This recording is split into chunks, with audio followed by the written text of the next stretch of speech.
Hello everyone, welcome back to Rob's Gaming Table. I'm Rob. I'm Mel. And we're here to play more Arkham Horror. Hello, hello. Blanky Hello. Cat, what up? Good morning. Morning. Okay, so first order of business. We had to finish updating decks. Thank you, Yogi, and others who left comments. I was reading some this morning. Steven also, thank you. Steven Yogi, we're having some discussions about upgrades here. And we read through some of this. Well, at least I read through the stuff that related to my cards. And related to this comment here, if you look at the comments of the last video, thank you for any input on the decks. But Yogi knows me like about trying to be efficient and win and competitive and all of my problems I deal with every day. Existential Ride, I read it and I'm like, yeah, he's right. This is a fun, silly, kind of dumb card. But you know what? We're playing on easy. We're playing Arkham Horror. I'm okay. I just need to relax, have fun with this game. So I'm like, YOLO, who cares? There's fail forward, all that stuff. Yeah, I'm just going to put in whatever cards Yogi says, even if it's silly, as long as it's entertaining. I'm going to have fun and try to be lighthearted with it. So yes, my response to this is yes. Existential Ride is going in. I'll upgrade it. There you go, Yogi. It is funny, stupid, and insane all together, but it might work and probably works still too. But yeah, I'll show you the card in a sec. You'll see why. It's just like, goes with what I was saying before about walls of text to do the most simplest thing, but put in like 18 steps to do an ass backward way to just like get an enemy out of your face, like weird stuff like that. And then Mel read through her things, and I don't know what you were. So I think this one we scrapped. We're not going with this one. If you scroll up, we're gonna go to scroll down. Sorry, it's right after Steven's here, right in here. We're gonna go with this one. I was just no, sorry, it's up. These are 4 days, 3 days ago. This one here. Oh, here, let me sort it. That's the one. Sort by newest. Okay. So this one here. Oh yeah, also we have to hurry up and get 19 more XP. All right, we'll do our best. So demanding. So I think this is what, Yogi, I think this is what you want me to do based on what I've parsed together through the messages here. So the Spectral Razor, that is free because of my ancient researches. I have 2 of them, so 2 points can go to this, and I'm upgrading 1. So that'll just upgrade itself. An Ancient Covenant, which is permanent, that's 2, and then 1 backpack, and we'll take out the Blessed Blade. Okay, so you're going to walk me through it right now, because you know what? Yeah.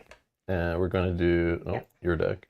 Upgrade. That's the one. Okay. 4 XP, right? We got, that's what you have on our sheet right now? Correct, yes. Okay, I'm going to do that.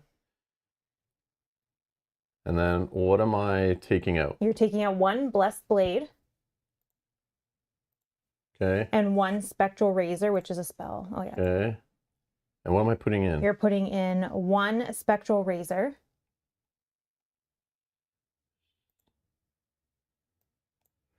1 backpack. Hold on, they still haven't fixed the whole idea of you have to like... Oh, I'm sorry. You can't sit in this window and like interact with multiple buttons. It somehow needs to close and save the window every time, which is like so archaic, but whatever. One day they'll update it, I'm sure. Anyways. 1 backpack. 1 backpack. Deck quantity 1. Side quantity 2 or 1. Sorry. And then 1 Ancient Covenant. An Ancient Covenant. Did that remove it? No, it didn't. And this is the one we were talking about in the last episode, where when someone at your location draws. We'll look at it in a sec. Okay, let's just double check this though. Does that look good? The little modification window here? Yes. So you're saving 1 experience? Oh no, that is 2. That's 4. That's 4. And Ancient Covenant is permanent, so it doesn't need to replace Okay, it. perfect. All right, we'll just save. And then I will copy link address. I'm going to update the video description for today's video. In 1 second, I'll tell you when, if you want to refresh and look at the deck list, or if you're watching later. Why won't it let me? Okay, Mel's deck.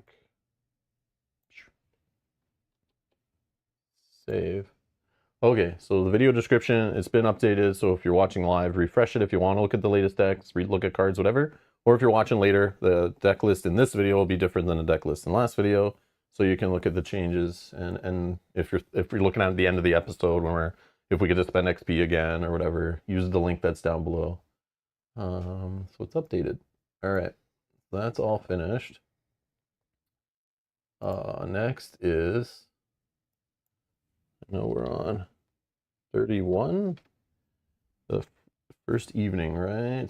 Did you update yours? Yeah. Oh, okay. Yeah, I did mine this morning to save us some time during the video. Oh yeah, let's actually let's look at them here. So mine was taking out Stall for Time and the lockpick, so I don't have those in my deck anymore. I'm pretty sure those are the only copies of each. To put in a single Lola, give me some +1 on some stats all the time. I like that. I can exhaust her as a free action, spend X resources, so she works with the other girl to gather a whole bunch of resources. To discover clue location, X is a shroud value, so I can just buy my way into clue gathering. That's cool. Which I'm all for. That's great. That's cool. And then this is the card that's funny, silly, insane, not efficient, wall of text for no reason, just to make cards more interesting for people who've been playing this game for too long. Existential Ride, Insight, Paradox, Parlay. So it's a parlay. Okay, it works with my shtick. Okay, it's funny. Choose a non-elite enemy at your location and test willpower or intellect for 8. Okay, but it gets -1 difficulty for each other card in your hand. So now I gotta like be drawing or holding cards. Okay, already I'm starting to twitch inside. Like, this card should not be a thing. If you succeed, automatically evade the chosen enemy and attach this card to it, and the attached enemy gains aloof. So then we have to engage them to fight them. They'll just kind of sit there and do nothing pretty much, right? In most cases. So it kind of just takes care of an enemy. As long as I'm holding 1,000 cards in hand. But I can reduce the difficulty with parlay things and stuff if I have the right cards in play before this and all that. So at least that's how I understand it. But yeah. Yeah. Like, what the hell, man? Anyways. Sure. We'll take this binder fodder card out of there and put it right in the deck. No problem. No problem. At least somebody played it. For my cards, we all know Backpack, and Spectre Razor is just an upgrade of itself, so it does the same sort of thing, but I think it just gives +2 damage instead of +1 damage, all of that. So hey, Greg. This one, though, is important because this one could affect Rob. So he needs to know that I have this card available. Reaction: when an investigator at your location resolves a bless token during a skill test, exhaust Ancient Covenant to do not reveal another token as part of this bless token's effect. Oh. Yeah, so this can affect you as well. So it's a one-time during the round, though. Yeah. But even so, I mean, I don't know that we're drawing them too much. It's only at your location, so it'll mostly be you. Yes. Okay, cool. But yeah, if I'm with you and it really matters, cool.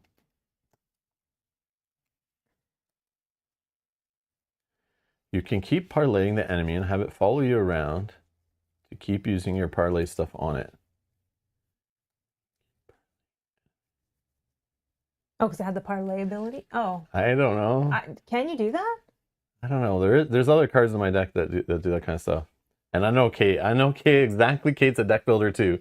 That's why I'm poking. Oh, here's Yogi. Yogi and Kate are both deck builders. I'm not a deck builder, so I like poking fun and like riling them up. So Kate does have the best answer, but sometimes finding ways to use binder cards are fun, Rob. I agree 100%. I 100% agree. I always love every time I try out a new collectible card game or TCG or whatever they're called nowadays, I always like getting pre-built starter decks. I love that in those games, whether it was playing Pokemon with my daughter, trying out Flesh and Blood or the Star Wars Unlimited starter decks, all that kind of stuff. I always like seeing, or pre-built ones in like Game of Thrones that are in those deluxe boxes back in the day for first edition, the pre-built decks that I remember Will had a hand in. There's like, every game has them. Now Marvel Champions comes with them built in. This game in the revised core set has pre-built deck lists in there. I always like putting those together and playing with what one of the developers or designers decided was a decent deck to handle the game, probably on easy, with using some janky cards usually, and still have fun with them, and it works. And it's like, well, it's not the best decks on the meta decks or whatever, but I like them trying to use cards that they've designed that are meant to be more kitchen table fun cards versus like winning the game 100 times out of 100 kind of cards. I do like playing with that stuff, and I'm just joking around. In this kind of game, it's just a cooperative game, so we're not like, it's all good, but yeah, I totally understand the trying to figure out old binder cards. And I do like in games where later designer goes, oh, let me look back at a set from 7 years ago there's a card nobody ever plays. Let's make cards and a reason for people to pull those old cards out of the binder, and they actually are indexed and are good now. Like those, I find that stuff very fascinating, very fun. But again, cards wouldn't be powerful in games if they didn't make crappy cards to be released with them. You know what I mean? Cards wouldn't be so awesome if there weren't crappy cards to compare them to. So you need that balance in the game anyway. I'm just joking around, but yeah. Yeah, yes, the original deck lists are hot trash, yes. From first edition, yes. Of course. So Yogi does say, so happy that you were playing these decks and can't believe you didn't complain, haha, even though Hank, Kate, and Wilson were offered, but I said they'd be boring and probably what most people would pick first. Yeah, and I'm okay with that. Again, the whole thing that's saving me, Yogi, is we're playing on easy, and we just came off Lord of the Rings playing on easy, and we did like pretty good. And I know playing on easy mode in this game is actually kind of like truly easy, not just like normal mode like in Lord of the Rings. So I'm okay to goof around, play cards wrong, and like be holding like the perfect card for the combo in hand, and I'm not playing it and I forget it. It's in my hand and stuff. And like I can still play and be okay, and like the game can be close, but like my misplays won't tank us. Like I'm okay to play stuff like that and figure stuff out as we play along, right? Like we're playing blind. I didn't practice this deck. I didn't design it. I haven't played scenarios with this ever. So it's like I have to play every episode slowly learning, and I don't see all the cards every episode either. So it's like some of these cards don't come out at the times, or I don't even get introduced to them until 3 episodes in. So it's like, it's nice to have it on easy, quote unquote, to like learn the deck and experience the deck slowly, and that be part of the challenge. And I'm fine with that. It's okay. But this game is kind of like out there. So like, I got to be okay with playing out there decks. That's, I think, part of the fun of it. So I'm down. Oh, and Blanky Cat says, you need an enemy to use your parlay card, so Riddle keeps them around for you. It keeps them like, because it's aloof and it keeps it, right? But how do you keep moving it? Why are you saying it moves? Maybe I don't remember what it said on it. It says it is the aloof move away too? I thought it's just they don't engage with you. An aloof enemy does not engage investigators of its own accord. You can waste an action to engage it. An investigator cannot attack an aloof enemy unless you're engaged with it. Maybe does that card say it moves with you? I thought it just gives them aloof after you attach it on. While you're looking. Oh, or are you saying I can keep doing the parlay test while it's attached to them? No, it's just if you pass, it just you evade them. Doesn't move them with you. So like, I feel like there's not a lot of times where you're just chilling at the same location. So like, you need the monster to be moving. Or are you saying if it's Hunter? Yeah, I think Yogi's saying if it's Hunter, or you can use Beguile because that's adjacent. Yeah, okay. So there's more. I thought you were just saying the card itself will do all that, and I was like, there's got to be more to it because I didn't think it did that, but that makes sense. It needs a few extra tools to make it do that. Okay, cool. I just want to give a shout out to Miranda who says, hi, first time I get to watch a live. Success today. Thank you and welcome. Welcome. Hey, Miranda. Oh, and Nicholas says, hi, everyone. It's always fun to make a hunter enemy aloof. They will follow you harmlessly and let you trigger all of your parlay actions. Okay, yeah. Yeah, that makes sense. That makes sense to me completely. Yes. So hold it for the hunters. Yeah, Blanky Cat, don't always assume I know all the cards and mechanics in the game all the time and how they all work together with other cards in my deck. Please don't ever assume that. Explain it to me like I'm 5, and I'm okay with that. I will not be offended. All right.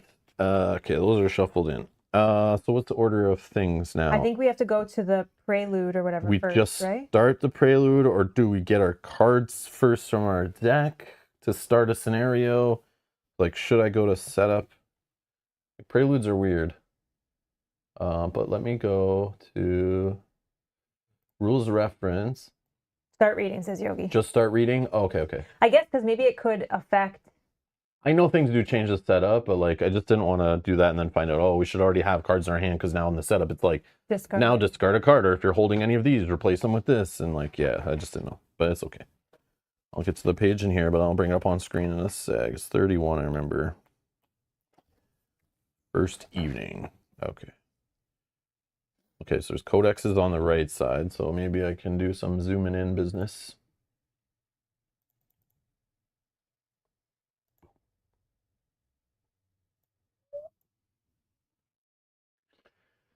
The first evening. As you return to Hemlock Vale, a young, red-headed girl in a rabbit mask introduces herself as Rebecca, Mother Rachel's daughter, and leads you by the hand to dinner in the commons. The long building's large barn doors are open to let out the rich scent of roasted vegetables and savory meat. The people of the Vale sit and eat in a lively conversation, each of them in their white gold cloaks. At the end of the room, Mother Rachel stands up and calls for attention. Rebecca leads you to the now picked over dinner spread as the first room falls silent. Mien Leiben Freund. I'm not German, I'm sorry. What a blessing that all of us have come here on the threshold of infinity. And what a great blessing still that pilgrims have come here, so full of light and curiosity. Mother Rachel gestures to Dr. Marquez, to her right, and to you. We have waited for the right moment to open our community which is truly the sanctuary of transfiguration we long dreamed of. For each of us yearns to be remade as we wait to join our light with the light of the cosmos. They're smoking some stuff. The room bursts into applause as Leah Atwood and several locals place trays of honeyed cakes topped with robust red fruit in the center of each table. Your stomach grumbles as you take a bite of the shriveled greens. It has a faint bitter taste and a sharp smell. Blanky Cat's okay. You don't have to apologize. It's all good. Sorry, I'll try to explain better next time. Most people aren't obsessed with this game like me. Yeah. There's a couple in the chat that are, though. Yeah. You can look down on us. We are filthy casuals with this game. Definitely. And I'll give you a challenge. Try to play, go in, for a month playing, Lord of the Rings LCG. And then, literally, the same week, just stop playing that and switch to Arkham. And then when you're done a campaign of Arkham, stop playing that, and a couple days there, play some Marvel Champions. Or the month before that, before all of those, play some Earthborn Rangers for 3 or 4 months. And try to keep it all straight without any crossing over. It gets very messy when you play similar games, I find. If you play completely different games, completely different types of games, things don't cross over as much, I find. But when you play similar games that have tweaks to the same foundation, it gets messy. You're like, how many cards do I draw in this game? And I believe that also these games also having the same graphic designers behind them all. They use the same fonts, the same art directors and everything, all trying to put everything together. They're released, they go through the same production process, printed at the same factories, all that stuff. So it's there's too many similarities that make it easier to cross over. If they all use completely different fonts and made the cards look really different and stuff, but it's they're all just basically twists on the same game, right? So it's easy to get it meshed together. I'm sure I get worse at it over time too. All right, one at a time. Each investigator must scroll up a bit just in case. Just right there, yeah. Go ahead. Oh. Because there's a choice here. Oh, shoot. Yeah, okay. No, I think we have to look at the choices. One at a time, each investigator must decide individually. One at a time. When someone says one at a time, is that should we already have a lead investigator? And do it clockwise? Is that what one at a time means? Is there an order that matters here? These are the kind of things that come through my mind that go, oh, crap. Well, am I lead investigator or are you? Yeah, you're lead. I'm just giving you always lead in this one for fun. Because I was always yeah, you were first player in the other one. Yeah, Lord of the Rings, yeah. It's just story. Okay. Or even in Earthborn Rangers, I was always lead or something. Okay, I'm going to pick first. It's just story you pick. Okay. Yeah, but it might be important. It could be one. Yeah, because I don't want him to pick the same thing I picked. It's not italicized, Yogi. This is official rules text now because it's not italicized. So now it's serious business, okay? We have to stop and put our rules hats on, okay? This isn't just fun story time anymore. That's what instantly I'm told by seeing it typed like this. All right, one at a time. Each investigator must decide. So Mel's going to choose first. Mm-hmm. Do I say, I guess I say it all. Oh, I guess we got to. I don't know. Okay. You can keep eating. And in your campaign log, record investigators named finish their meal, or don't eat anymore. So maybe you choose. Your stomach grumbles as you take a bite of the shriveled greens. Faint bitter taste and a sharp smell. Yeah, it's poison. Okay, I know what I'm selecting. Yeah, but I don't know. You'll change it after. No, we can say it at the exact same time. No. Here, option 1 or 2 on a D6. That'll work, and just kind of cover it. Okay. Yeah.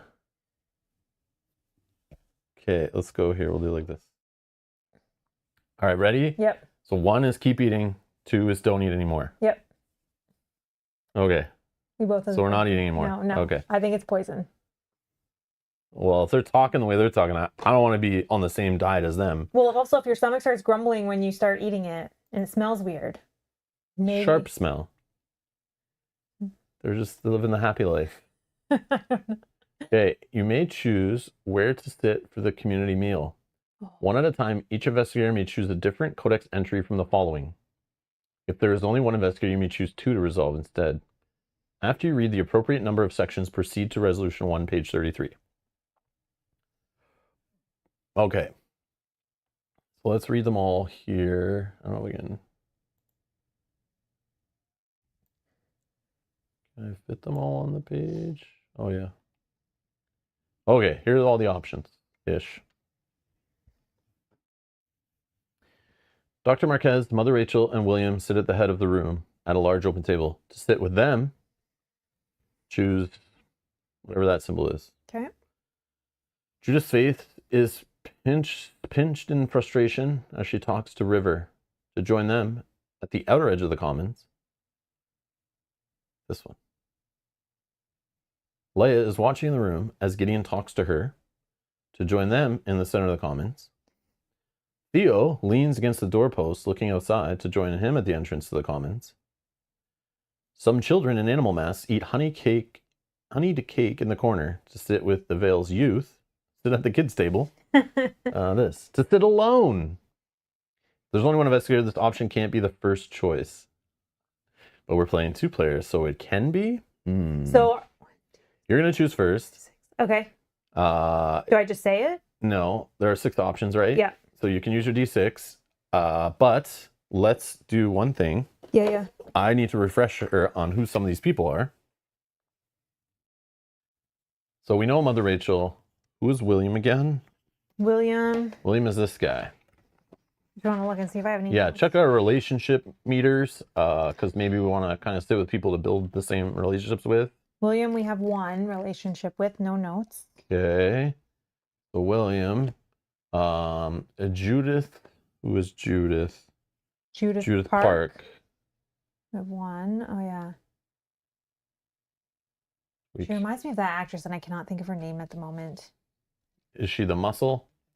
Is she a muscly actress? She's married to Jax from Sons of Anarchy. Okay. I don't know what her name is. Anyways. She looks like her. Not her. So Leia, that was what is Leia. the cook? Oh, Leia's the cook. Yep. I'm just looking at some of them. I know. Oh, okay. Oh, yeah. Leia the cook. Okay, give some fight power. Theo Peters. Oh, yeah, he was the guy in the middle at the truck driver guy. While you control him, you may take an additional action during your turn, which can only be used to move. Nothing wrong with that. Okay, so you can join. How is our relationship with Theo? 1. We have 1 with everybody except for River. We have 2, and Mother Atwood. We have none.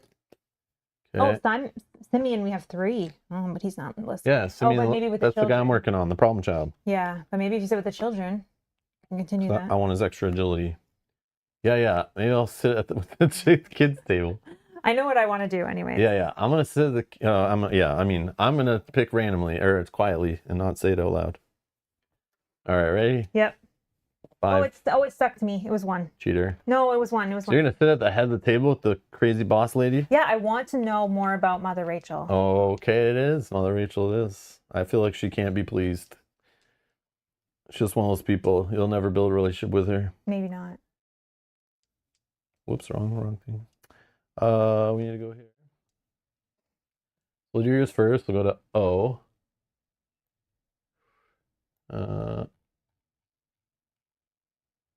Oh. That's one you picked? Mhm. Okay. The Hemlock Legacy. As you seat yourself across from William and Mother Rachel, a thin older woman with bronze skin stares morosely at you. Mother, please. William vainly attempts to spoon feed her chowder as her eyes follow you, lips pursed. Mother Rachel and Dr. Marquez sip earthy tea as you seat yourself. I've been wondering about the history of this place, the professor says to Mother Rachel. She nods to you to speak up. Speak up, darling. You must decide what to say. Choose one. You can say, who are the Atwoods? You can say, who are the children of the stars? You can say, who are the Hemlocks? Make a choice. Mother's waiting. Mother Rachel would like an answer, darling. Speak up, don't be shy.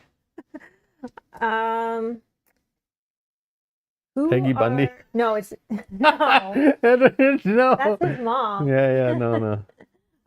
Peggy Bundy. I'm gonna say, who are the Atwoods?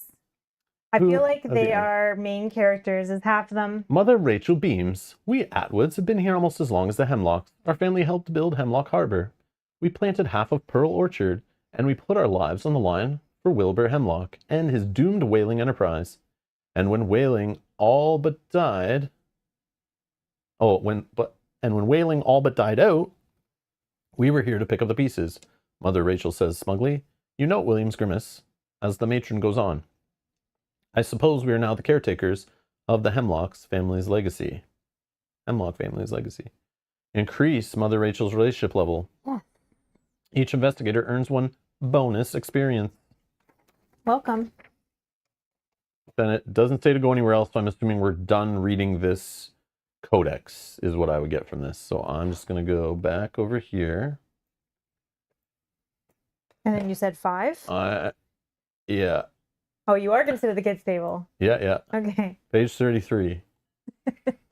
And that's shaped like I don't know these Greek symbols very well, but it's like a half a T. Half a capital T. Page 33. Oh, there it is. The rabbits. If Simeon Atwood's name is crossed out, nope. Otherwise, Rebecca's mask is pulled back to reveal her freckled face as she sips slowly from a bowl of thick, meaty soup. Several raised, scar-like growths score her neck and cheeks. As she opens her mouth to speak, Simeon Atwood bursts from beneath the table. Welcome to the Miner's Secret Order of Mischief, Simeon pulls out a ruled notebook and begins taking minutes. Our goal is to rain mayhem on Auntie Rachel's plans. Because she said there would be no fireworks at the feast. And she thinks there won't be. He says in a conspiratorial voice. But we're going to put on the best show that this island has ever seen. And you're going to help me. Oh, no. That is, if you want to become an official member. He nods as if in agreement to his own crazy plan. Meet me behind the old mill tomorrow morning. Increase Simeon Atwood's relationship level. Each investigator earns 1 bonus experience. You're welcome. In Simeon Atwood's notes, record, Simeon hatched a plan. This is right up my alley. This is what I like to be doing. Yes, I'm immature, and I'm okay with it. This is the chaos I want to see in my playthrough. Okay. Piss off the grumpy lady. Let's do it. I'm trying to befriend her, and you're trying to piss her off. Yeah, that's right. I think she's the head of everything. We're working them from both sides. This is perfect. Okay, so after that, if I go back up here, I don't think there was anything. Yeah, I think it just goes right to codexes. Yeah. And then after codexes is the resolution I see on the right there, right? Yeah. Okay, so I'll go. I'll just try to put the resolution stuff kind of off screen, but ready to see. Oh, do we read the resolution now? Is it? Oh yeah, we go to resolution because we're in the prelude. I think so. Yeah. I'm so used to just like not allowed to read it yet. That's okay. Okay, here we go. Do not read until the end of the prelude, which I'm assuming is now. Let me just actually look at the physical. That might make it way easier just to scan. Yeah, it's definitely that's next. Yeah, it's all codexes. The evening chatter fades as residents trickle out of the commons. There's an uncharacteristic spring in Dr. Marquez's step as you reconvene outside the commons. The sunset casts the sky in shades from ochre to lilac to violet. The professor cracks a handful of walnuts as you share your impressions of Hemlock Isle. This island has the density and special variance of a jungle. but it's far more dangerous than any jungle. I have no clue why someone would start a commune in such a hazardous environment, but I understand it wasn't always so deadly. Something was introduced and fundamentally changed the local ecosystem, Dr. Marquez muses. You mention the unusually good mood shared by everyone in the village, and the professor nods. Most everyone looks blissed out of their minds. It's like walking into an opium den. Yeah, you shouldn't have ate that food. And I didn't. But as far as I can tell, the food isn't laced with anything. Oh, I didn't try the bread pudding. I never liked bread, and the last time I had pudding was in Oxford. The professor's reference to the prestigious university brings Birdie Musgrave to mind, and you ask where he is. You haven't seen him? I assumed he went back to the boarding house to rest, she scowls. Theo offered to lend us his truck for the evening. I thought we could observe some of the local wildlife at night, but I supposed we should find him first. A heavy breeze stirs the trees and grass around you, smelling of cedar and pine. Dr. Marquez grips her cane, and if you'd rather take a truck and continue the survey, I can look for Birdie on my own. Each investigator earns the bonus experience awarded during this prelude. Record each bonus experience earned under unspent experience in your campaign log, but do not spend any of it until the end of the next scenario. The investigators must decide, choose one. Okay. So we can search for Birdie Musgrave with Dr. Marquez. We proceed to the Twisted Hollow on page 34. Or we can gather more information on Hemlock Isle's unique ecosystem at night. Check the areas surveyed section of your campaign log and choose a scenario that has not been checked off. If you do, you're going to add a tablet and an Elder Thing token to the Chaos Bag for the remainder of the campaign. Okay. So I don't know anything about this stuff, but it sounds like if you want to go do another scenario on your list of checked off stuff, it will help you in the long run, but to punish that, to balance that out, like we could earn rewards and make things better for the campaign, but the balance is you're going to have tokens that are make it harder for all the rest of the campaign. You're going to be punished for doing this. Well, this Twisted Hollow is one of the ones on the list. Yeah. So we could just do that. So it's interesting, right? Like, yeah. But I wonder if you get information and you know you have to go somewhere. Yeah, like maybe that's the way that you can. Yeah, maybe on a replay, this would be really like, you're like, yeah, I'll go this way. I'll skip that and do this. Yeah, but I wouldn't know. Like if we did that second option, I wouldn't know what to choose because nighttime is gonna be fun. Jeez. Oh no. I say like I would just go with the Twisted Hollow because I don't want to add tokens to the bag. Agreed. I'm definitely in agreement with you. I'm assuming this is something like on a replay, or you're like, I really know where I need to go to work on relationships. I know I want to, do this and do that. Like I'm going here because it's going to be way more beneficial than those tokens will hurt us, right? Yeah, exactly. That's what I'm guessing. So we'll just go with the first option, 34. Yeah. That I think is the next page, right? Yep. A Twisted Hollow. Okay. Intro 1. I should have known better than to let a little twit go off on his own. I swear, his precious little grave. If I find that boy plucking violets and reciting poetry, I will have him expelled. Dr. Marquez almost spits the words as she leads you to one of the Vale's supply sheds. Searching the village yielded no results, just a pile of books and Birdie's leather satchel in his room at the boarding house. Nobody seems to have seen him since the morning. The professor opens the rickety shed and grabs an old barn lantern from an iron hook. Look for oil, she says gruffly. You mentioned the locals warning against going out at night, and the professor wraps her cane on an empty oil can. All the more reason to find Birdie. A long shadow falls across you both, and you turn to see Mother Rachel silhouetted against the sunset. You all left so quickly after dinner. Is there something I can help you find? The investigators must decide. Choose one. Tell the truth. Proceed to intro 2. Or lie to her. Skip to intro 3. Oh, no. Now it sounds like a poll. Yeah.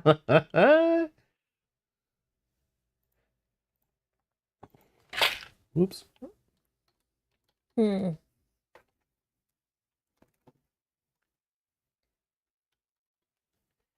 I'll put a poll in the live chat. Boom. While we're waiting for that poll, I just want to let you know, Rob, that you only have 2 more relationship checks for Simeon. You've almost fully developed a relationship with him. Yeah, we'll see how it goes. Jacko says lie is the correct answer. Micah says always lie. Now don't want to lose that favor. Yeah, I don't know. But can we trust her? That's the thing we don't I know. don't know. You're trying to be friends with her, but Because yeah. it's like keep your friends close and your enemies closer, you know, one of those. So, but I don't think we can trust her. She's probably too clever. I'll go to truth. Yeah, Mother Rachel knows the best. Edgar, it updated in the last couple days and it looks different on our end too. Yeah, I know it's weird. Yeah. But they still haven't removed the little heart emoji thing from blocking your guys' the latest message. It's annoying. Where could they put it? I guess could they put I don't it know. over on the other side? I can tell them where they can put it. Truth 76%. All right, proceed to intro 2. Interesting. I don't think I would have chosen that. As you share the dire situation, the elderly woman nods gravely. As I said when you arrived in the Vale, we do not venture out at night. However, your friend will likely not survive the night if left alone. She eyes Dr. Marquez's old lantern. Please take my lantern. Stay in the light, and you will be fine, and you will find the way much safer. She leads you to the edge of the forest as sun sets. The forest air is unnaturally thick, and you find it hard to breathe, but you follow the matron nonetheless. Eventually, Mother Rachel leads you to a broad, open field and gestures to the tenebrous shadows. From here, you take your lives into your own hands. The people of the Vale will pray for your safe return. Hazy lights dance above the meadows, yarrow, and asters. Mother Rachel points to into the murky abyss. If all else fails, return to the fireflies. In your campaign log, record, Mother Rachel showed the way. Campaign log, so that's just here. I think you record it under her. But no, but before they were saying in the I think when you record notes about somebody, okay. It's supposed to be, we read it at the beginning when we were reading the rules, like that's the problem. We don't reread this stuff every time. But I thought that's, Mother Rachel, what? Showed the way.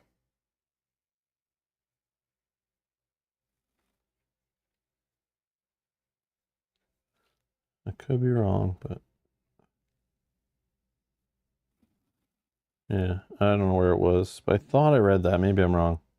It's a general note. Oh, okay. Yeah, Okay. No worries. You can put it here too. Oh, yeah. Because I think when we put it under the other one, it said under Simeon. Oh, it tells you to put it there? This or oh, something. okay. Yeah, whatever. That's all good. As long as it's recorded, at least something. Okay, we add a cultist token in the chaos bag for the remainder of the campaign. So either way, that's annoying. I mean, maybe it's less annoying. Yeah. Robert, what up? Hello.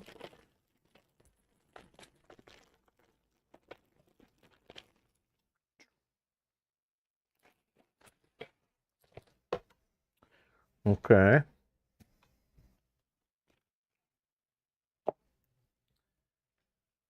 Boom. Proceed to setup. Nope. All art.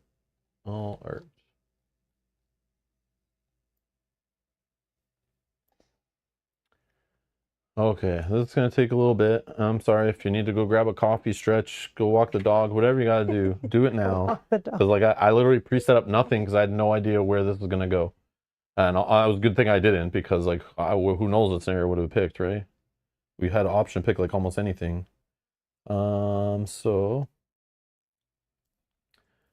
I need to gather the day 1 set, but I'm assuming we're gonna be on the night side of this little card. Okay, I need to gather something with lots of teeth on it, which I'm assuming is the scenario. Twisted Hollow I'm looking for, right? Yeah. Let's check our packs. Oh, okay, it's like the last one. Weird. Want me to open it? Sure. And are those sides? See, some of those other ones might be included in that pack. Oh, okay. But I'll check the set aside sets that I haven't. Oh no, here's the mushroom one. Oh, and the deer one is here. Yogi. Thank you so much. Yogi, thank you for gifting 5 memberships to the channel. Thank you. You're too generous, sir. Thank you so much. A couple of the recipients are in the chat right now. If you are, very nice. Thank you to Yogi. Thank you, thank you. These are all the same, yeah. Once we know what we have to do with them, I can help you sleeve them up. Yogi, thank you so much. Well, we can sleeve these up anyway. Ones I can start with. And then these, we just grab that. Oh, what the heck?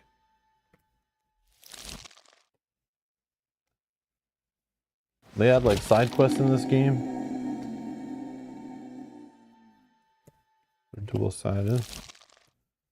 Those are those. Okay, these are dual-sided. Thank you so much. Thank you, Yogi. Thank you, thank you. Yeah, those are all weird locations. I'm sure we have to go through some kind of maze. The Lost Forest. I mean, that would make sense, right? We don't know where we're going. Yeah, and these will be... Did you check the backs, actually, of all these to make sure they're that kind? Yeah, that's what I've learned with these games now, is like, just flip it over, and if they all have the back that goes into the encounter deck, you sleeve them up. If they're double-sided, they might go mix into some, like, location deck, or be some kind of reward or thing or something. Okay. Put the night 1 time marker into play. Make your own path. Is that what it's called? I don't know what the hell make your own path means.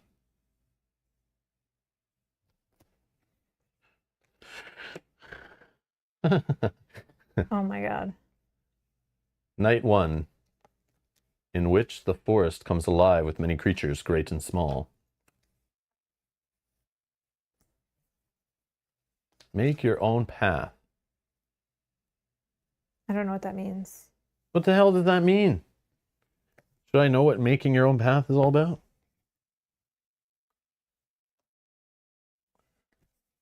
Oh, sorry, I can move all my stuff. Try to like line stuff up-ish like this, maybe. There we go. Looks good, looks good. Yeah, I know the art. I like this kind of art. That's cool. Very cool. Oh, usually it's a subtitle? Okay. I don't know though. There's a flavor text. Okay, okay. Is it though? Is it though? But it's not italicized. Stop doing this. This effing game. All right. Check your campaign log. If Mother Rachel showed the way, Yes. find the Vale Lantern story asset with the boon trait and put it into play under the control of an investigator, lit side face up. Oh, she's... Okay. So it's going to go in and out of being lit. That's cool. I got 2 Vale Lanterns. Lit side. Oh, are they with the double-sided? boon. Hold on. Oh, boon, right here. Yeah, so probably the crappy version. We got the crappy version and the good version, I guess. There's like Vale Lantern, a faint hope with no boon.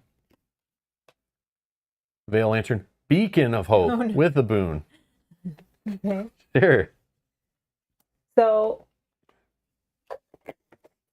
it does not take up a hand slot for this scenario, so I don't know who wants it. I don't even know what it does. text? Let's Maybe. find out what it does. It's a 2-cost asset, item tool, lit boon. Vale Lantern's location and each connecting location lose the dark trait. Okay. So we're playing Mansion of the Madness 2nd edition now. Yeah. When an investigator at your location moves and reveals a forest location, exhaust Vale Lantern. They ignore that location's forced effects. Oh. So as long as we stick together, or you, if you have this, or I, if I have this, or if, you know, you move from my location or I move from your location, whatever, you can ignore like the forced, like, do a test and take this much punishment. Okay. Forced. When the Vale Lantern would leave play, flip it over and place it at the nearest location instead. So there's going to be things that are going to knock assets away. We know this is always a thing in this damn game. And if it's knocked over, it's an extinguished light.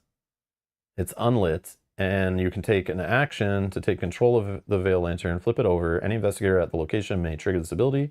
And force, when it would leave play, place it at the nearest location instead. So you drop this thing, you can pick it up. Do you waste actions on picking up and lighting it up? Who knows? Do you want it or do you want me to take it? You can have it. I don't. It's fine. But it does take up a hand slot, though. No, it doesn't, it said. Oh, okay, okay. Yeah, it does not take up a hand slot for this scenario. Then yeah, whatever. Okay, so I'll take it. Okay. If the investigators... Nope. Set the Twisted Hollow and Glimmering Meadow locations aside out of play.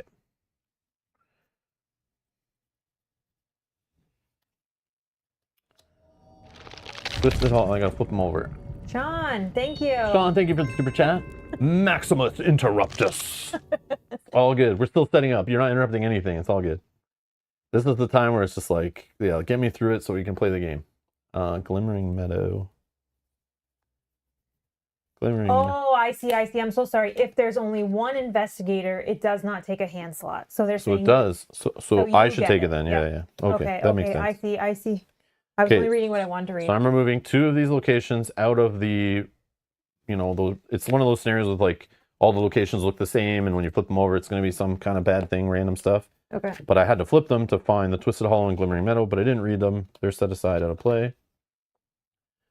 Both are, it tells me they're both reveal side. Then, based on a number of investigators gained, randomly remove the following from the gathered Western Woods locations. Remove 2 locations from the game. So just randomly. Yep. We're gonna remove 2 random locations from here. Hopefully it's the 2 worst ones. Can we be so lucky?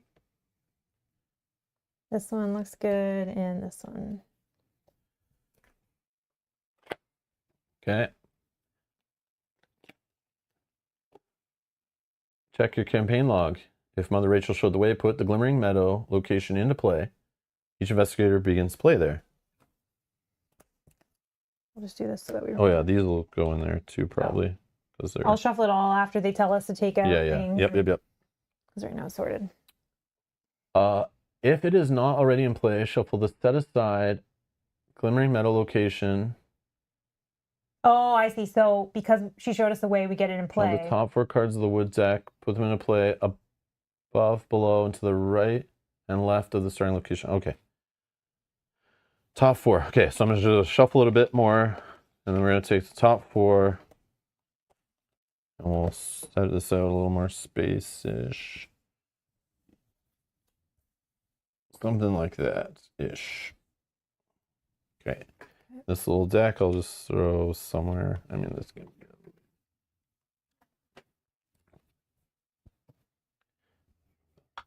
Okay.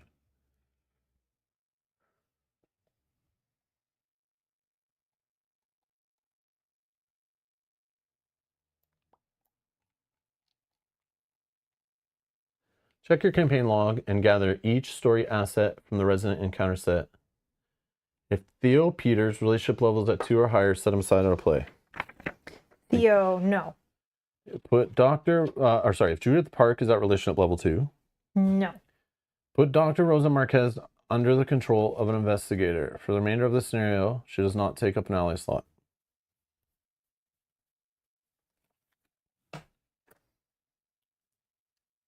Marquez. Oh, intellect and agility.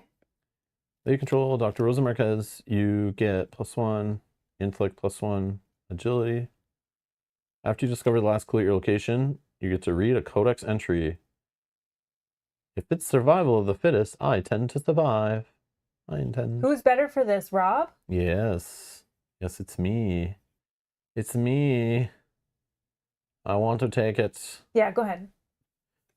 But maybe I'm wrong, but I like it. I want it. I must have it. And okay. She does not take up an ally slot. Okay. Correct. Read that correctly. Okay. So I'm hoarding all the goodies over here. Set Birdie Musgrave aside out of play. Okay, yeah, they're agreeing that you get it. Whoa, Birdie. All right. Birdie's out here doing some research. Okay, while you control, you get plus. So we see the guy we can like rescue in this one or help. Okay, I'm gonna set Birdie aside out of play. Actually, let's put him in the pile with the Twisted Hollow. Remove the rest of the residents encounter set from the game. Done. Set aside the special agenda. Oh, that's this thing. Back to the Vale. Okay. Shuffle the remaining encounter cards to the building encounter deck.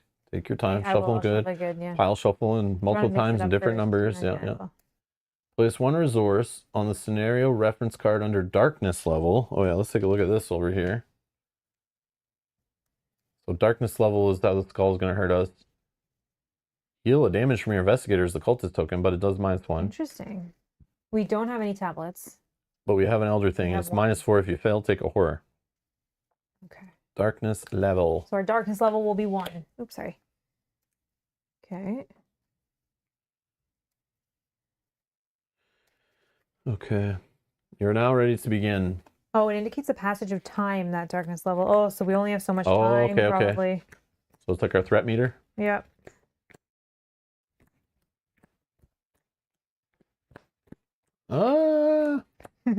Agenda 1, the deepening dark. The silent woods thrum with the sounds of hungry creatures and stalking shadows. This is the only agenda card, by the way. Oh. So it's going to be a repeating one for sure. Super. That'll probably add to our darkness level every time it flips, maybe. Yeah. So I'm going to guess. Force after locations reveal, put the locations from the top of the woods deck into play above, below, and to the left and the right of that location. Locations revealed. So on, like it'll just keep branching out. Okay. So this is what I mean. Make your own path. So you go whatever direction you want. It's just gonna expand the board in that direction, basically. Okay. Forced. When the investigation phase ends, each investigator at a dark location must either draw an enemy in pursuit with the highest. Each investigator at a dark location, but we ignore dark if we have the lantern there. Yep. Right. Or adjacent. Or adjacent, right? Yeah. So we gotta just stick together-ish. And hopefully we don't drop it and it goes out and we gotta pick it up. Okay. Each investigator at a dark location must either draw an enemy in pursuit with the highest invade. I don't know what that means. Or take 1 horror, cannot be canceled. Draw an enemy in pursuit with the highest evade. Is there like some kind of in pursuit deck I should have built? I don't know what that means.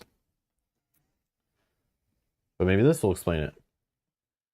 Desperate search. There must be some trace or clue of Birdie in these woods. You only hope you aren't already too late. Each enemy without spawn instructions gains spawn. When this enemy is drawn from the encounter deck, put this enemy in the pursuit area. Oh, there we go. There you go. Objective. At the end of the round, each investigator is at the same layer location. Sorry, objective. At the end of the round, if each investigator is at the same layer location, which I'm assuming is the Twisted Hollow, it probably is a layer. Oh, okay. They may spend the requisite clues as a group to advance. Which is 6. Oh, and then we have more than 1. Mm-hmm. Super. So maybe it's not the Twisted Hollow. Maybe it's just hiding in here and we gotta find it.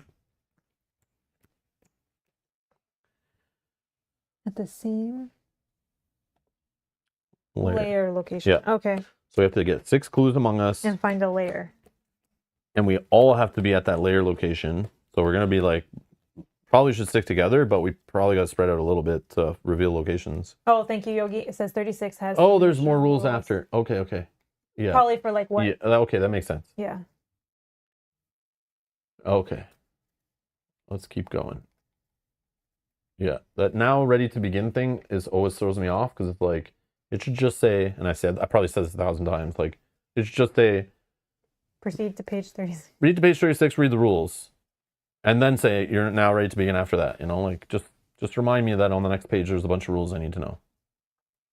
Throughout the scenario, the number of resources under darkness level, under darkness level on the scenario reference card indicate the current stage of night. As time ticks down, resources are added to the current darkness level and play continues till the investigators reach a certain darkness level or are defeated. The darker the forest, the deadlier its snares. The current darkness level has no game effect on its own. However, some encounter card effects may change or become stronger depending on the current darkness level. Location adjacency in the Twisted Hollow. During the scenario, locations will be arranged in a set pattern, with new locations from the woods deck emerging adjacent to existing locations. Unrevealed side face up. During the scenario, adjacent locations are connected to one another. If a location ever has no shared edges with another location, slide it vertically or horizontally until it is adjacent to the nearest location. So locations are going to move and shift. That's super. It'll probably be like you step on this one, you fall through a hole, and now you wind up over here. And move this here. Pursuit. Some cards in this scenario reference an area called the Pursuit area. The Pursuit area is an out-of-play area next to the Act and Agenda deck, which enemies can enter and leave via card effects. Generally speaking, enemies in play will move to the Pursuit area as the night progresses. Although the Pursuit area is out of play, whenever an enemy moves to or from the Pursuit area, it keeps all tokens and attachments. Enemies in the Pursuit area are considered to be in pursuit. Enemies that are in pursuit are considered to be out of play and cannot be affected by player cards or investigator actions. However, enemies that are in pursuit can re-enter play by a variety of card abilities. While enemies are in pursuit, ignore all forced effects on those enemies. Doom on enemies in pursuit is out of play and does not count toward the Doom threshold. Okay. And then we have some location placements. If playing with exactly 1 or 2 investigators, you will have 1 fewer locations in the woods deck. But then we have 2 that were removed. When placing, oh no, but then it would have shuffled back in the other one, but then we had it out in play. Yeah. Okay. When placing locations, leave this spot empty. What the frig are you talking about? This is for later, Kate says. Oh, back to the Vale. I get it. Okay. I get it. Yeah. I get it. I get it. I get it. There's room on the page. They could just kind of be more clear. As well? But anyways. Got it. Back to the Vale is an actual card. Yeah, that I set aside. Yeah, I get it. Yeah. It's like there's so much opportunity to just Add some text to clarify? Or just find a playtester that's never played before and just throw it in front of them and say, hey, set this up and let's see if you struggle on any of it. Can we just make our wording better? Can we add a couple more lines to help you figure it out? This literally could be your first campaign you've ever played. Seriously. You could have bought some starter decks, maybe have a core set, maybe never played the base core set stuff. And this could be your first one. Just a little extra wording. The playtesters should not be people who've been playing the game since the beginning. Not all of them, I should say. But many of them, yes.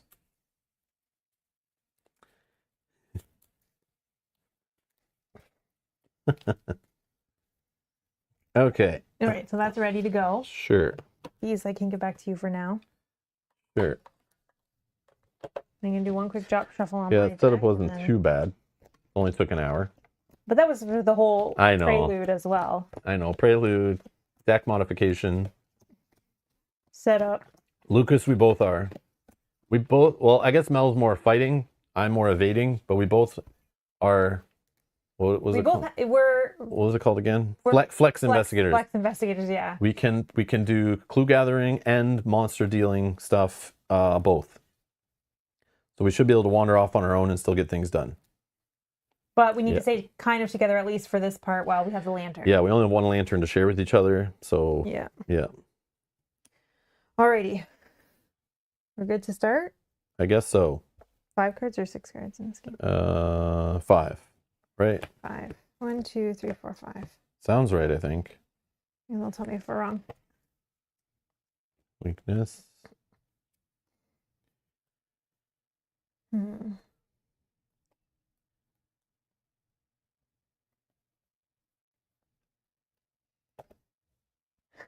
Trash. It's like, Oh, giving up trash. already. I'm going to keep the Holy Rosary, I think. No, it's probably fine, but I want some assets.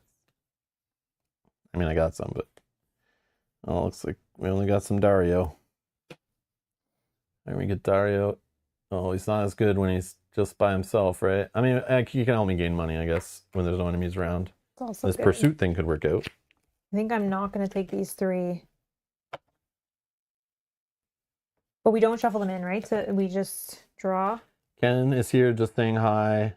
Yeah, you just draw placements. All It's right. the good mulligan rules. The good mulligans. All right, we got some merchants. Ken just says saying hi and then scrubbing back to the beginning. After coffee, of course. Nice. Oh, nice. I mean, it is just a prelude. You could have just watched No, it. no. Oh, yeah, I guess. No, there's You'll catch story up to us. stuff, why we chose what we did, You'll the catch deck up. modifications, how Yeah, we changed our that's important. decks. Maybe you want to see that stuff. That's totally acceptable. Yeah, true. Totally acceptable. I do the same thing when I join a live stream in the middle of it. I'll scrub right back to the beginning and just watch it and maybe skip through like you know, commercial breaks or stuff I don't care about to try to catch up. I think Ken can catch up with oh, the speed thing too. yeah, with the speed, and then with like when we're searching and sleeving and like setting that kind of stuff just up. like Yeah, Michael, 14 months. Thank you so much. good luck, you two. A prelude and an interlude and a nightmare. Yay! Oh my. Yeah. Thank you.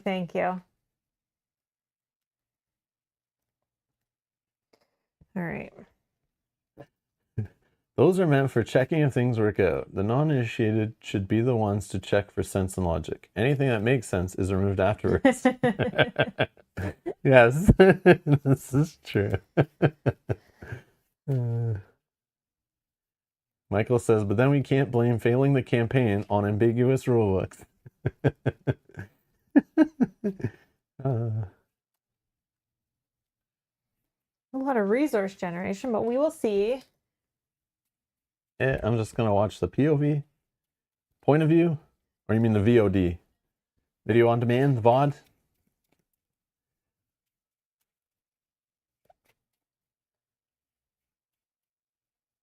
Oh, Micah says, we were playing Circle and Done currently. We are ranting too.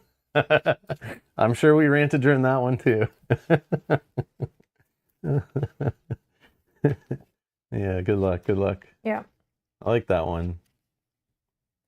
Yeah, and Lucas is right. It says, see the traits once you enter the location to remember the Yeah. locations. Yeah, to remember where they I'm are. worried we'll just like kind of run through a location, not even paying attention, and not realize. Okay. So let's take a look at the Glimmering Meadow. It's 2 shroud, no clues. Oh. Oh, we can resign. I'm sure Birdie's fine. We could resign. Or you can heal a horror. Limit once per round. So horror is going to be a little nutty here. I already have some horror. So you can spend an action and get rid of some of it before you leave. Yep. I definitely will do that, I think. Yeah, I don't know which direction we're going, so. Well, you have the lantern, so I suggest you're first. All right. Well, I'll just bring it closer to me, I guess. I go like this.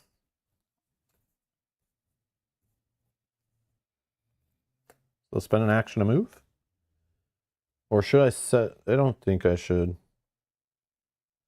Hold on. Let me just look at my cards first.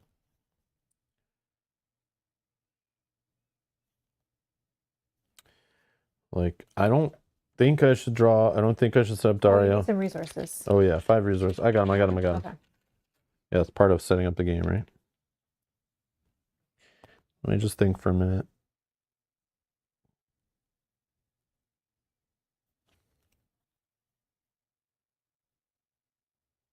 No, I'm okay. All right. Crooked Path.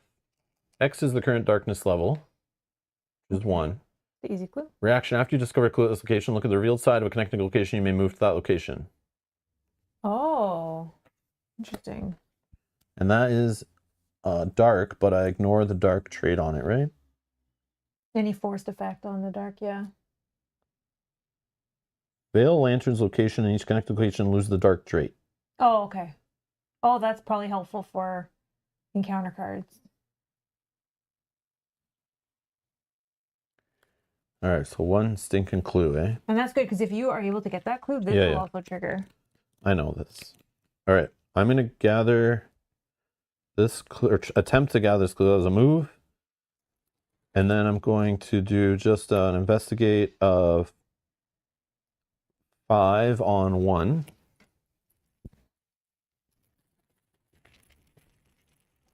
Are we also going to bark if they happen to miss the force again? Yes, of course. Please do if you're watching live. Yeah, don't be afraid. If you notice anything, ask questions in the chat. That's the beauty of doing it live, right? So I pull a 0. We're good. I don't have any win by more shenanigans. Okay, so I get the clue. Then I'm going to do this one first. After you discover the last clue at your location, I'm going to read a codex entry. Where are the codex entries?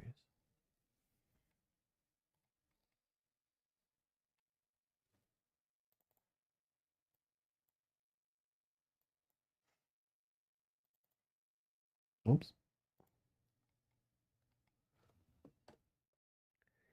Dr. Marquez leans on her cane as she studies a balsam fir with sprawling branches. Glinting lights in the trees offer faint illumination. Looking up, you see shining blue nodes. I've never seen something so beautiful, the professor says, unable to contain her wonder. A moment later, she looks at you sharply. Don't you dare tell Birdie I said that, or I'll tell Armitage you died on the survey. Choose any location in play. You may reveal the location, ignoring its forced effect.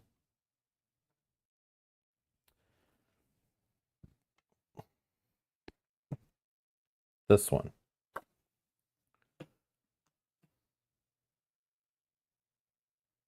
Okay, Oh, it's the another same crooked one. path. Okay. But it's revealed. Clue, please. But then this reaction, after you discover a clue location, look at a real side of a connecting location, you may move to that location.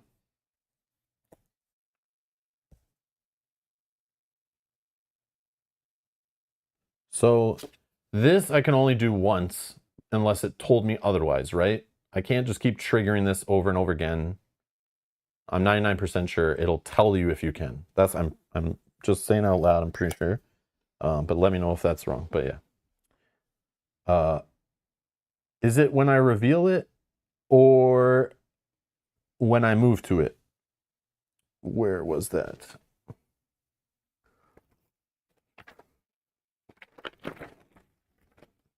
Nope. Oh yeah, this is here.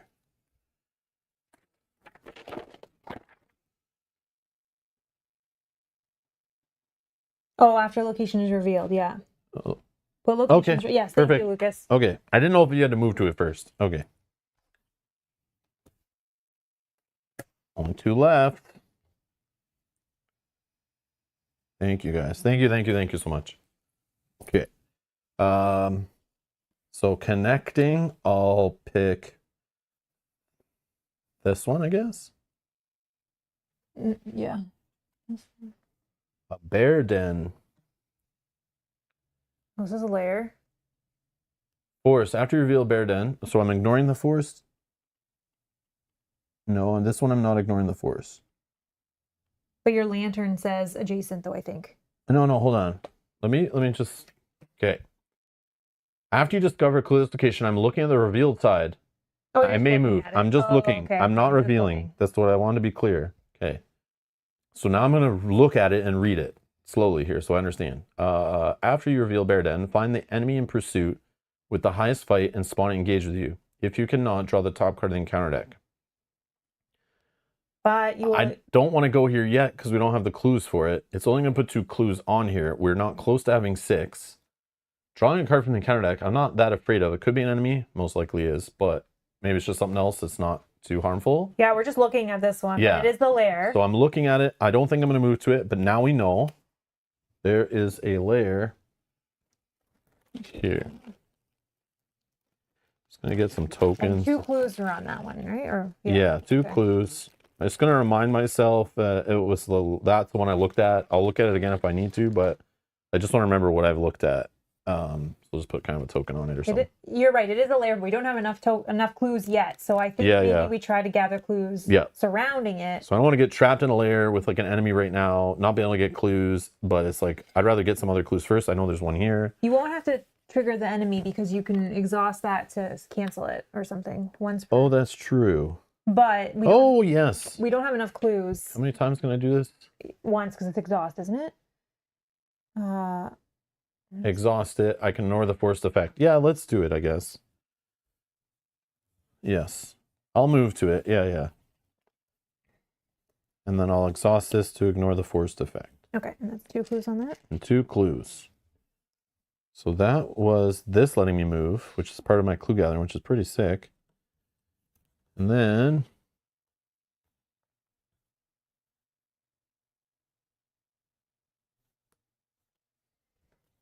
I guess I'll just do a classic old clue gathering for 5 on 3.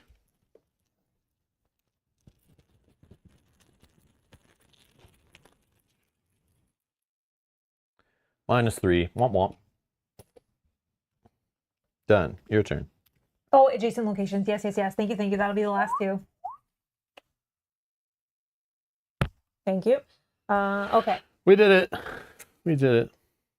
So I probably need to get to you or close adjacent to you, right? So then I don't have to. Whatever you want to do. Well, I don't know that I want to stay far away. Maybe. Whatever you want to do. My first action is definitely, I'm going to add a bless to the bag. Let's start there. I'm going to use this action, which can only be done once per round, to heal a horror. Okay.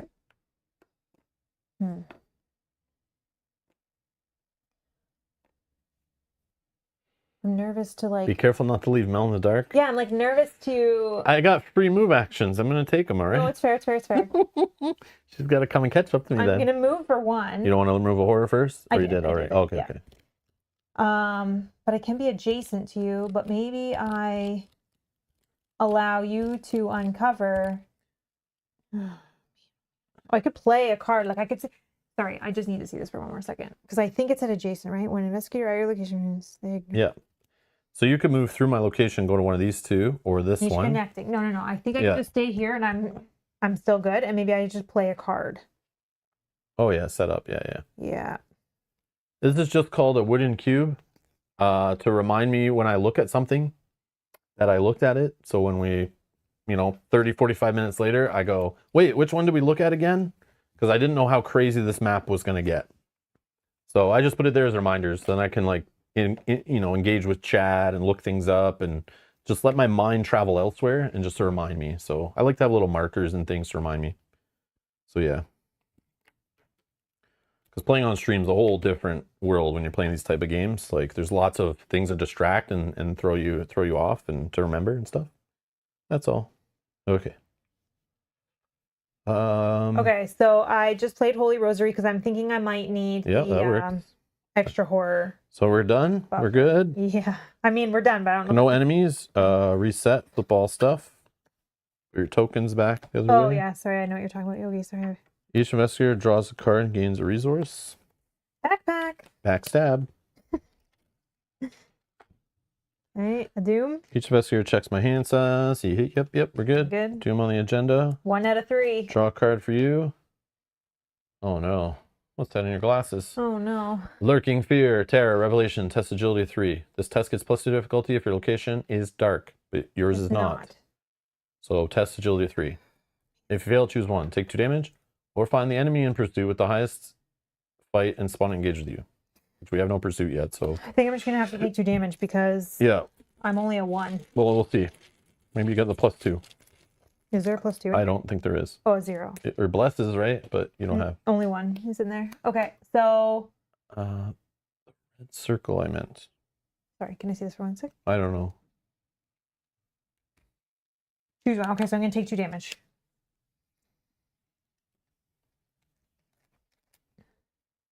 And my card is the Swarm. Agility of 3. For each point you fail by, you may either lose 1 resource or take a damage. My agility is 5. 5 on 3. Pia 0. We're good. No punishments. Nice. Okay, what's next?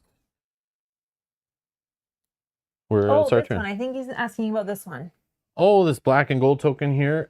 This is just to symbolize. We came up with this. Somebody in the comments mentioned this on a previous episode. Because I have an additional action I can take during my turn that can only be used to parlay, I've switched it to a different type of token instead of using 4 tokens with the rogue symbol or whatever. So it helps me remember and helps chat pay attention to my cheating when I use the too many actions or the wrong type action. So if I ever do a parlay for free, I'll flip this one so it's on cooldown. And if I'm just doing regular actions or whatever, even other parlays after that free action, it's just to remind me when I use my free action. That's basically it. Yeah, okay. Gotcha. Yeah, because it was too confusing when I had 4 rogue ones there because I don't always technically have 4 actions. So it can get messy and then I'll forget if I actually did the parlay or not. I'll get better with it over time, but it's definitely a smart idea, whoever recommended that in the chat. Yeah. Okay, and then when the investigator phase ends, each investigator in a dark location, we don't need to worry about that. Okay, we don't need to worry about that.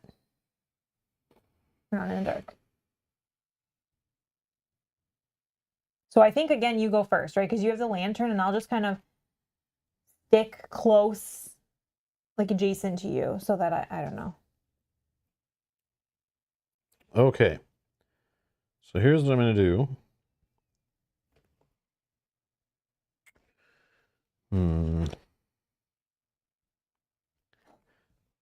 So it's a 3. I can do a 5 test on it to try to get clues, which I think is okay.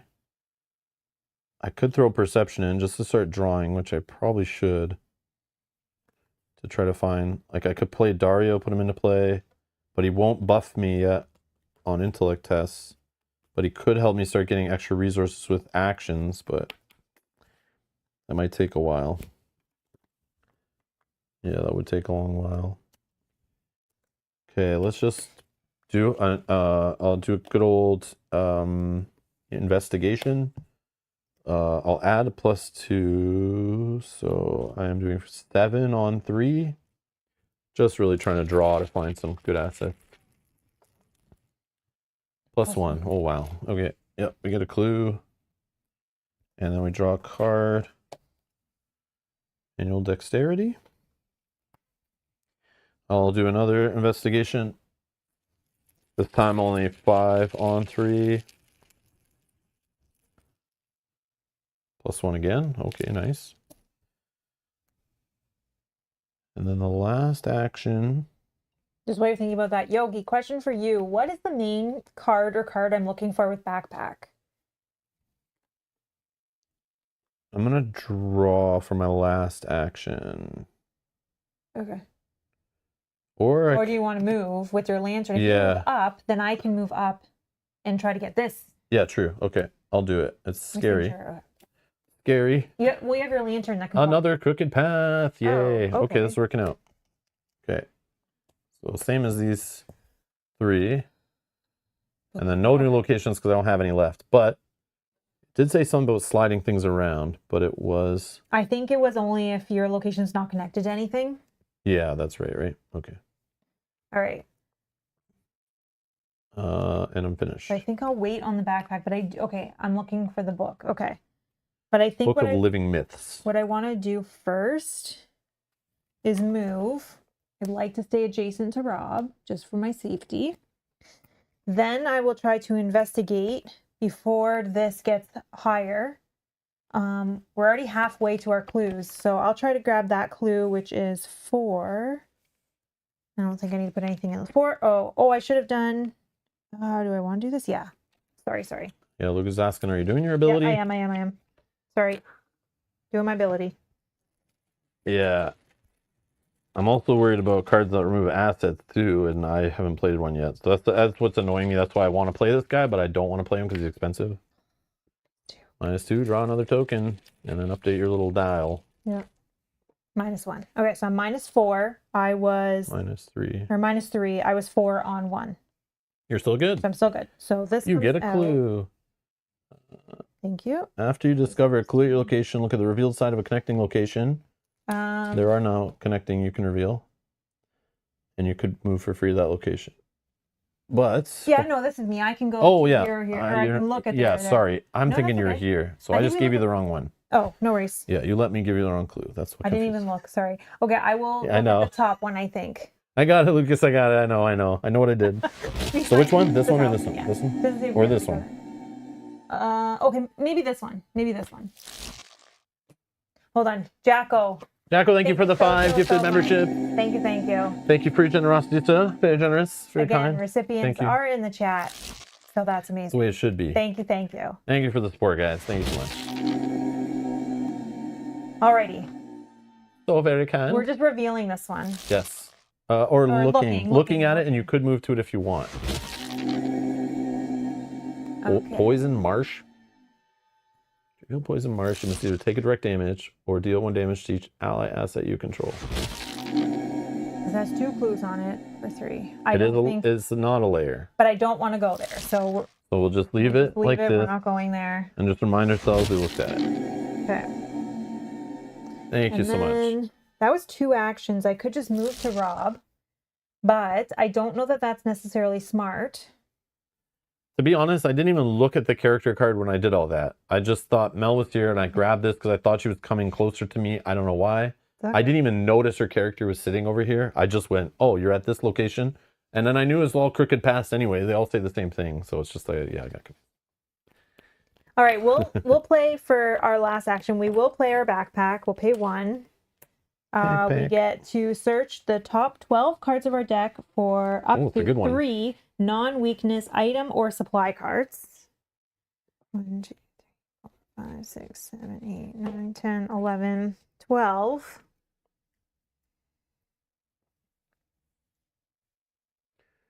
Item. Oh, it's the book. Item. And that's only items or supply. I don't think I saw any supplies. Okay, those are the only ones. So we did get the book. That's what you guys are saying. So that's good. So these are going to be attached here. Attach them face down to backpack. I'm going to put them face up so I can see them and remember. And then I shuffle your deck. Cards attached to backpack can be played as if they were in your hand. Okay, I don't have any more actions this turn, so that won't matter, but... Okay.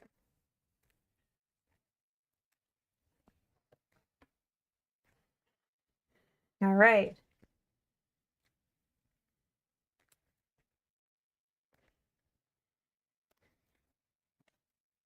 Okay, that's me done. And I'm adjacent to you for darkness factor. Okay, so monsters, none.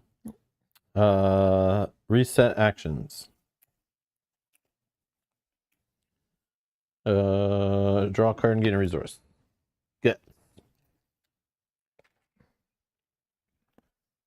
Then check hand size. 1, 2, 3, 4, 5, 6, 7. And these don't count as in my hand, right? 1, 2, No, 3, 4, 5. Okay, and then Doom, got it. Your card is... Put psychotropic spores into play in your threat area. Why not? Forced. The first time you draw one or more cards from your deck each round, take 1 direct horror. Wow. First time each round. So if you don't draw during this action phase or whatever, investigator phase, when we do the upkeep phase that is still in the round, you'll then do it then. But you could spend an action to test 3 intellect. If you succeed, discard it. You may take 1 direct horror to automatically succeed, just to get rid of it, even if you fail. I like those. I like those. That's a cool option. I'll probably try to do that. That hurt is cool. Oh no. Oh, no, but this one just goes. Found our first enemy. 3/5/4. A cochleal stag. It's elusive. I don't remember what that is. At nighttime, it gets hunter. It's creature, monster, flora, mutated. Each investigator at this enemy's location and each connecting location gets -2 to all skills during the mythos phase. But this enemy, each enemy without spawn instructions gains spawn. When this enemy is drawn from the encounter deck, put the enemy in the pursuit area. So we don't actually have to deal with him yet. This goes in the pursuit. Yes.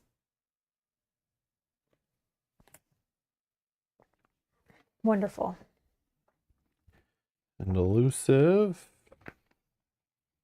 Isn't elusive? The alert, the evading one, right? Yeah. That hits you when you evade, like retaliate. Oh, is that in this one? Some enemies in this campaign have the elusive keyword. Avoid the investigators for their own survival, accomplish their own goals. If a ready enemy with the elusive keyword attacks or is attacked... Oh, no, there's one that moves away. Oh, right. This is a new keyword. Yeah. No, we've seen this before. A ready enemy with the elusive keyword attacks or is attacked. After this is resolved, the enemy immediately disengages from all investigators, moves to a connecting location with no investigators if able, and exhausts. This effect occurs whether the enemy was engaged with the attacking investigator or not.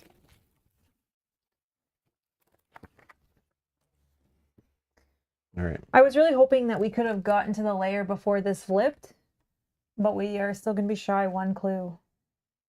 I don't know what to do.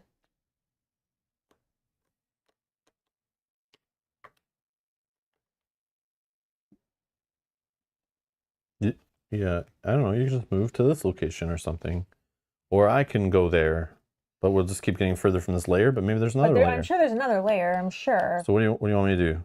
I could go first and go through here to this one or this one and just go explore and hopefully find other clues that are nearby the layer and stay near the layer.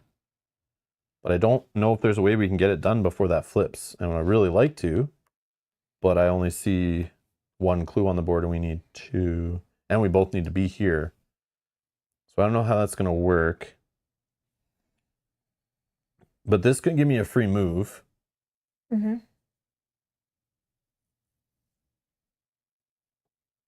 Free move. So investigate, then the free move. Then you got to move. I think it can still give me a free move. I don't know if it's like a do all you can kind of thing, because it's not an if then. After you discover a clue at this location, look at the revealed side of a connecting location.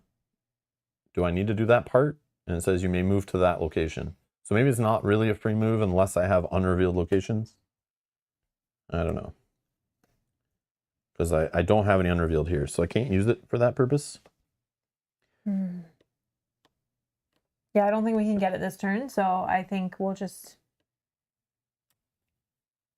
get as far as we can. I don't know if you want to get closer to the lair, or I'll try to come that way and grab the clue. So I'll do 2 moves.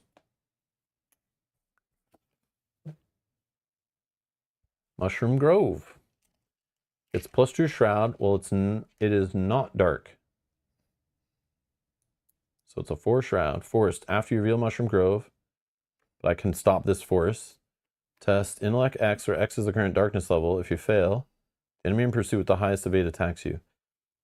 I could just test this. To pull the enemy? But you don't want the enemy, right? No, I'd probably pass, because if the darkness level is only 1, I test 5 intellect right now. But I could pull the token that shall not be named. I don't know. I mean, you don't even need to do the test. I don't know that there's anything else we need. I know, right? but you don't know. Investigate location moves. Yeah, I'll just do the ignore then. Yeah. Okay, so I'll ignore it. I'm here. Then, or should I save that card for intellect testing now?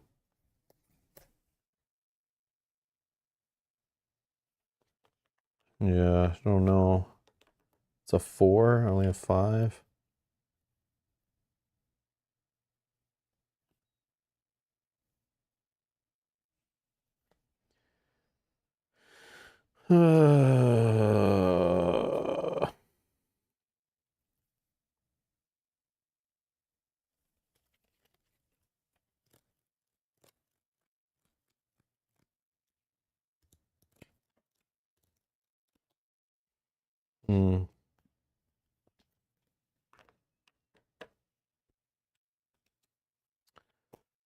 I don't know what to do here.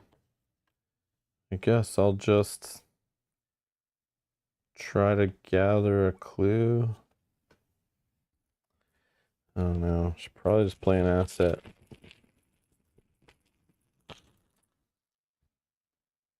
Nope. I'm done. Your turn.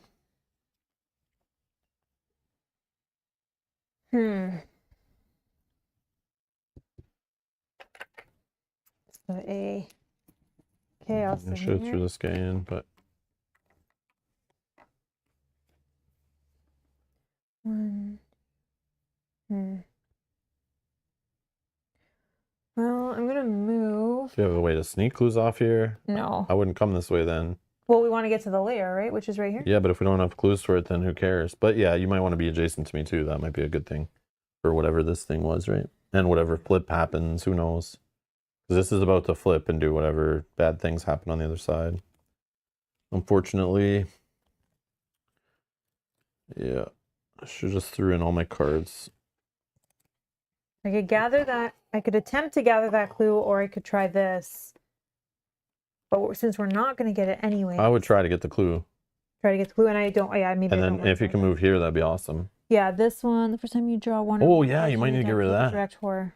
I mean, I can take one. I can. Yeah, and put it on this. No, it's direct, so I have to put it on my. Oh yeah, which is fine. One is fine. One is fine. All right, let's. Yeah, you can set up too. Yeah, I should have set up on mine. I should have just played this guy instead of trying for that clue. Just to have another asset and play to protect. But it's so expensive. I'm gonna try for this clue before. I have a feeling darkness is gonna go up anyway, so I'm gonna try for this clue now. So my second action will be to investigate for 4 and on 1. -2. Got it. Okay. Then There's no revealed locations connecting. No, so then I will use my last action though to move beside you. I'll just take 1 horror for this.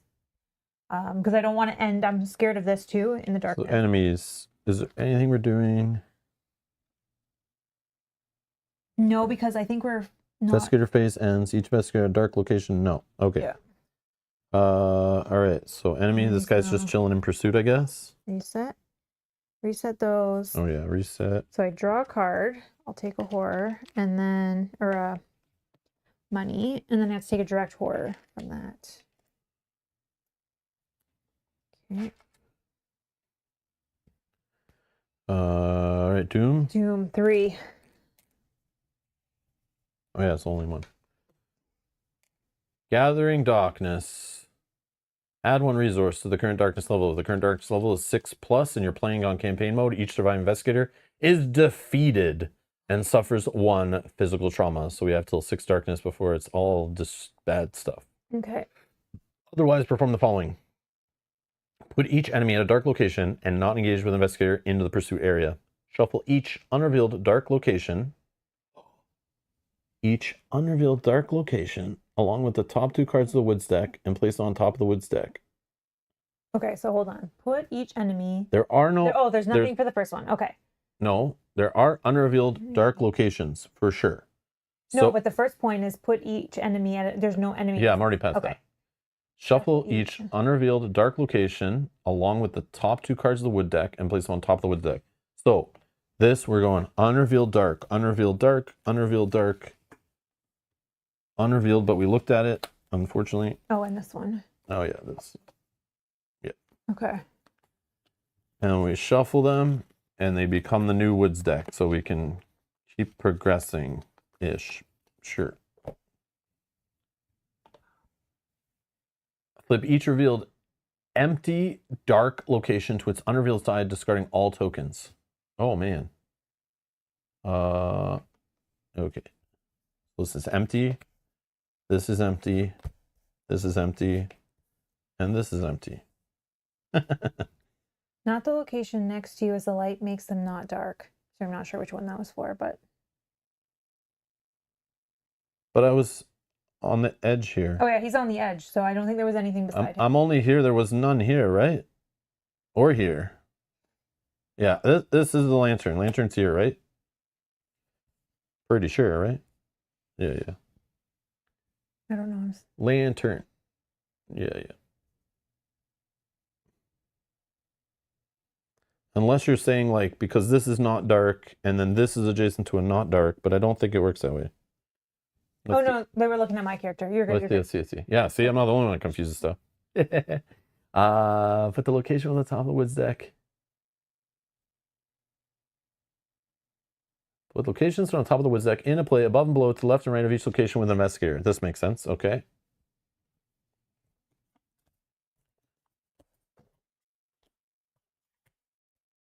And we can shift. At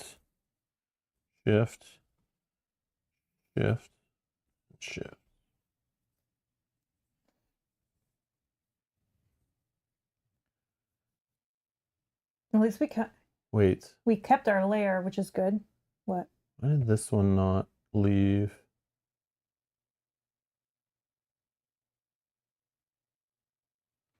Did I just shift it all wrong again? I don't know. Woods have shifted. Yeah, I thought so. Oh, because she's by herself, right? Oh, no. But I had to add one beside me. Didn't I just add that all in? You were there.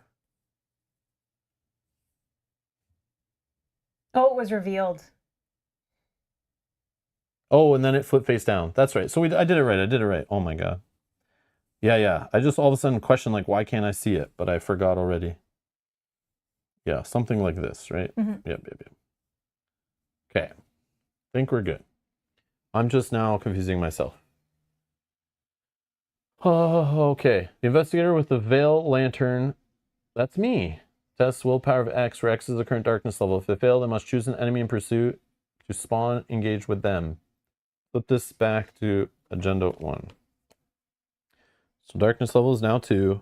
I'm testing 3 on 2. Uh-oh, but I'm going to throw in guts to make it 5 on 2. Yeah. And I get to draw a card. Please, please something. Okay, fake credentials. Is it something?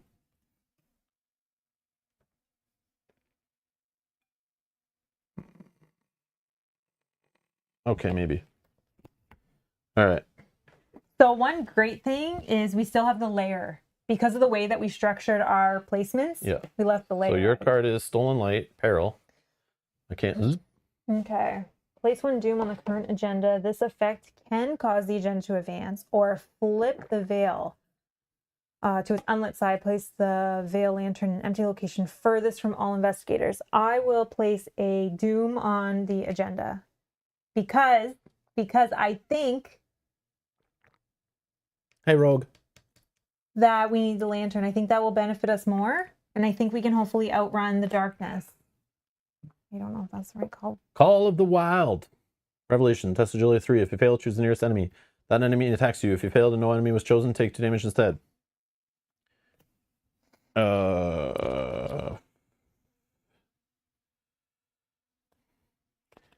I'm just trying to use these cards up to draw into other stuff. I probably shouldn't use these all right now, but whatever. Use it or lose it. I'm going to test 6 on 3.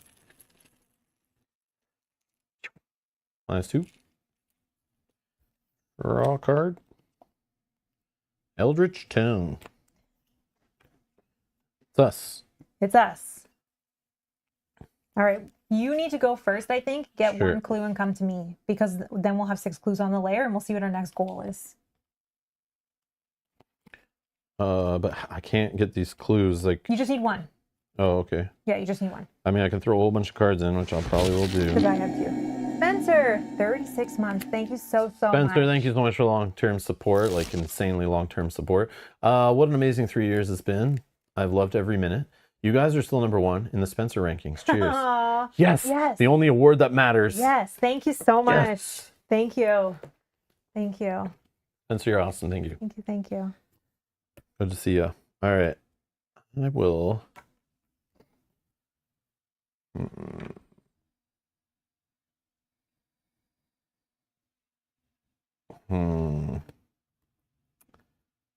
I don't know. We'll be sending the trophy in the mail. Thank you. Thank you. Woo! We will display it proudly.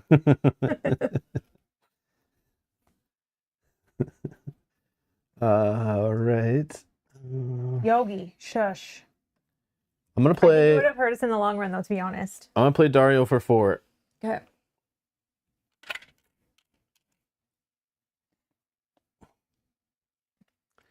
And then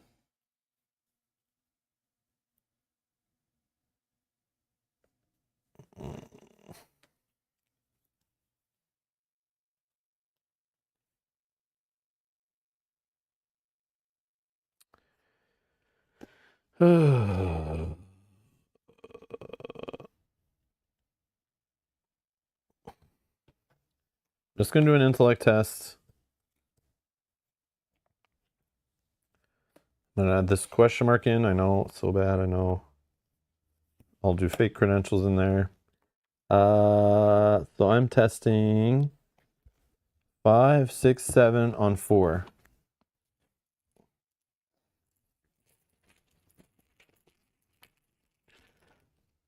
Zero. Okay. So we gather a clue. That's all we need, because you have 4 and I have 2. 4. And then I'm going to do this action. There are no enemies at my location. I'm going to exhaust this guy and gain 2 resources. And then I'm finished. Go ahead. Oh, okay. Did you need to do that last action instead of move and get this going? Because we don't. Oh, I didn't realize I was not at the layer. I Oh, thought sorry. I thought I was the layer location. No. Yeah, so I'll just move then. Okay. Thank you for that correction. No worries. And then. Oh, it's at the end of the round, anyways. So we need to just hang out here at the end of the round. Okay. So just play stuff on your So then turn. I can Play get. stuff from your backpack. Do something. Yes, I will. You got lots to do, I'm First, sure. I'm going to do this action here to get rid of this. So I'm going to test intellect of 3. I'll just try. Edward says, Oh, actually, let's put a blessed in. Let's put a blessed in. Let's try to make this a little more favorable for us to get this to trigger. Edward says, first time I've seen the number of likes equal the number of viewers, but actually the likes are now higher. So thank you, Edward. Oh, thank you. Or screw you all that left when the likes were at 42. Now it's 40. But thank you everyone that clicked the like button. I'm just joking. Are you doing your ability, yes, Lucas? I did. Okay. Yep. Now I'm doing this because I wanted to be successful here if possible. Hey, Rogue. Man. All right. Well, here's the thing. Do I just take a direct horror to make the test automatically succeed? I worry if I fail. Or can I... You try the test. If you fail, you then can take a horror to still pass. All right. So just do it. You just got to waste the action. 4 versus 3. I'm up 1. Yeah, let's get rid of that thing, man. It's going to pile up. Oh, yes. Let's do this. When investigator location resolves a blessed token, I exhaust this. Did not draw anything else. Not draw anymore. Okay. Success. Gone. Okay, that was action 1. Action 2, I think I want to spend 2 to put my book into play. Okay. And then for action 3, do you, what was this one actually? Playbook, force, bless, pull, auto pass. Yes, but I did it backwards. Then maybe I just play the rod as well. For 2. I'll just set myself up, I guess. If there's no cards under backpack, discard it. Oh, I'm gonna discard pile. Reaction: when a chaos token be revealed at your location, exhaust Book of Living Myth, search the chaos bag for a bless or a curse token, whichever there are more of, and resolve it instead. Yeah, so because I had 2 blesses, I could have searched for a bless. Yeah, Blanky was just asking to see it. And then it would auto succeed. Yeah, but... Rob, would be cool to have enemies for you to parlay. Yeah, it would be cool to find assets to make my deck very powerful and put them into play. That would be cool too. Just kidding. It's all good. Things are working out, I think. All right. But when we get to like the second act or whatever, it's going to be a crap show if I'm not like ready for it, but we'll see. Okay, we're good. So this said at the end of the round. So let's finish, I guess, round. So there's no enemies. Upkeep will reset. Draw a card. Gain a resource. Parlay, choose an enemy at your location. Oh, okay. 2, 3, 4, 5, 6, 7. 7 cards. I'm good. Okay, so now at the end of the round, if each investigator is at the same layer location, you may spend the requisite number of clues to advance. So I'll spend my 2. 4. Okay, so we can advance. Oh my gosh. Well, hello. Oh, that's so cool. Oh. We're at the bear place. This guy's that makes sense. Maybe, that I guess it's thematic. Glowing Abomination. 5/5/3. Creature monster mutated. Elite. Spawn. We got to read an entry. It's Hunter, Retaliate, Ursine hybrid gets +4 health. So it's a 9 health. Force when it would be defeated if this is Act 2. Heal all damage from it and put it in the pursuit area instead of the victory display. Well, the spawn might give us more information. Yeah, like what the hell? Okay, let's go read the spawn thing and then we'll resolve this. The E.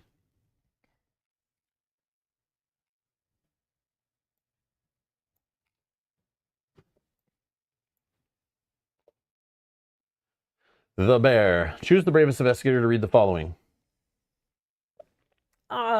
You? I don't know. Who's the bravest? Do I even have anything that can fight? Sure, the bear. Oh yeah, the bravest. Yeah, do you have weapons and things? I do have 2 Fighting? spectral razors. What's your fight stat? 3? But I do have 2 spectral razors. So this is elite though, right? Yeah. Yeah, all my cards say non-elite too, so this is gonna be They still will do +1 damage. Oh no. They'll still do plus damage because the extra is only for non-elite. I have one to deal 2 damage, possibly, and stir the pot, I think. And a vamp. But that's a fight test problem. I don't have parlay reduction. Plus one. Run for your lives! You made a bear. Undo it, undo it. Yeah. So my 2 cards can do 4 damage total. So I don't know. Me, maybe? Am I the... Sure, you're the bravest. All right. The bear 1. You find a scrap of torn tweed caught on a branch that is unmistakably Birdie's. A wretched, wheezing cough sounds behind you, accompanied by the scent of rot. Oh yeah, evading, right? Evading is probably the way to go, but we'll see. It's like I want to defeat it, but it's like if you defeat it, it doesn't help, but we'll find out. You turn around. A hulking bear glows like ghost fire in the darkness. A colony of shimmering fungus on the creature's back lights up the murk with an eerie incandescence. The creature roars, then charges. Check the set-aside cards. If either Judith Park or Theo Peters are set aside... No, because we're not friends with them. They probably could have helped us. Oh. Choose one, put them in a plenary control, immediately resolve their codex entry. Otherwise, proceed to the bear 2. Uh-oh. Uh-oh. The bear 2. Before you can react, the bear swipes at you with razor-sharp claws. Its rancid, wheezing breath, so it has some asthma, floods your senses as it presses a gargantuan paw on your chest. Your vision begins to dim as the thing's weight threatens to snap your rib cage. You must either choose one, then continue reading. So you're the bravest. Suffer 1 physical trauma and take 1 direct damage. Trauma is like the permanent one on your campaign log, right? So it's going to like continue to carry forward. So your choice. Well, I think... You already have 2 mental trauma, right? Yeah, but I don't think I want to make it more. So I think I need to take a physical, right? Yeah. Okay. Thank you, guys. Thanks, Billy. So I take 1 physical trauma and 1 direct damage. And that can't go on allies, right? The direct. So go ahead. So, okay. So, oh my gosh. Maybe I'm not the bravest. Can we rewind? And then I take 1 physical. Got to find that location we're at again to heal. 2 mental. I take. Okay. I think it was only horror, though. Oh There's probably gosh, a heal. I'm starting like half dead every round. Suddenly, a shot rings out, cracking the bear's exposed skull. It whines in pain as 2 more shots impact its soft, molting body. The thing lets out a pitiful grunt, then melts into the shadows. You hear Mother Rachel's voice from somewhere close. Run! Mother Rachel's notes record, Mother Rachel intervened. Proceed to the bear 3.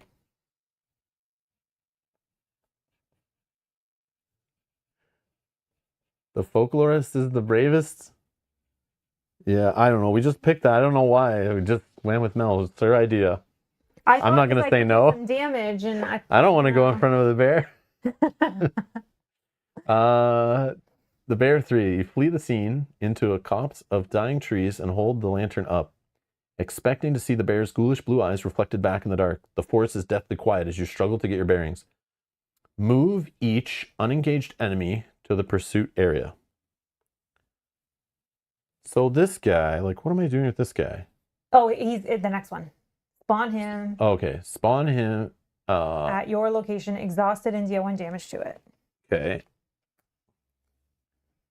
Okay. If it's not under the control of an investigator, choose an investigator to control the lantern.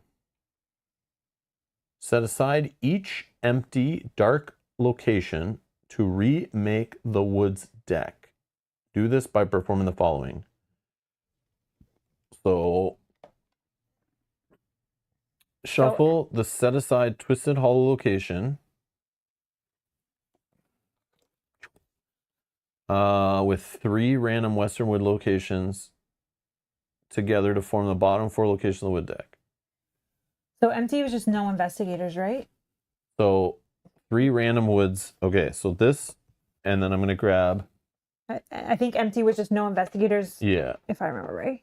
Do you want me to look it up or remember? No, it's no enemies or no investigators, but it removed all the enemies anyway, so it would have been, they would all been clear. So I'm going to take all these. Yep. Set aside each empty dark location to remake. Yeah. Empty and dark. Yeah, these are all dark. But you have the lantern, so would these ones around stay? Yep, you're correct. So I'll just put these. They're random.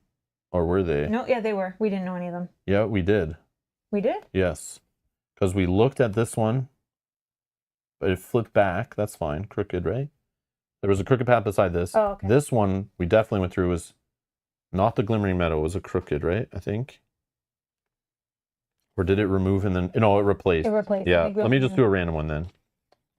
I'll do a random of the ones I picked up. Sure.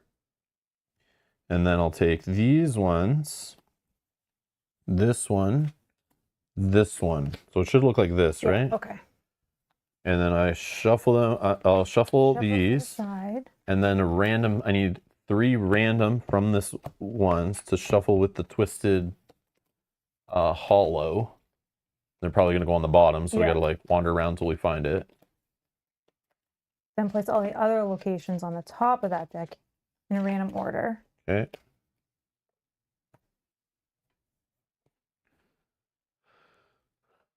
All the cards in the woods deck should be showing only the western woods side, so the investigators don't know which is which, of course. Put location on the top of the woods deck into play above, below, to the left of investigator's location. Already good. Okay.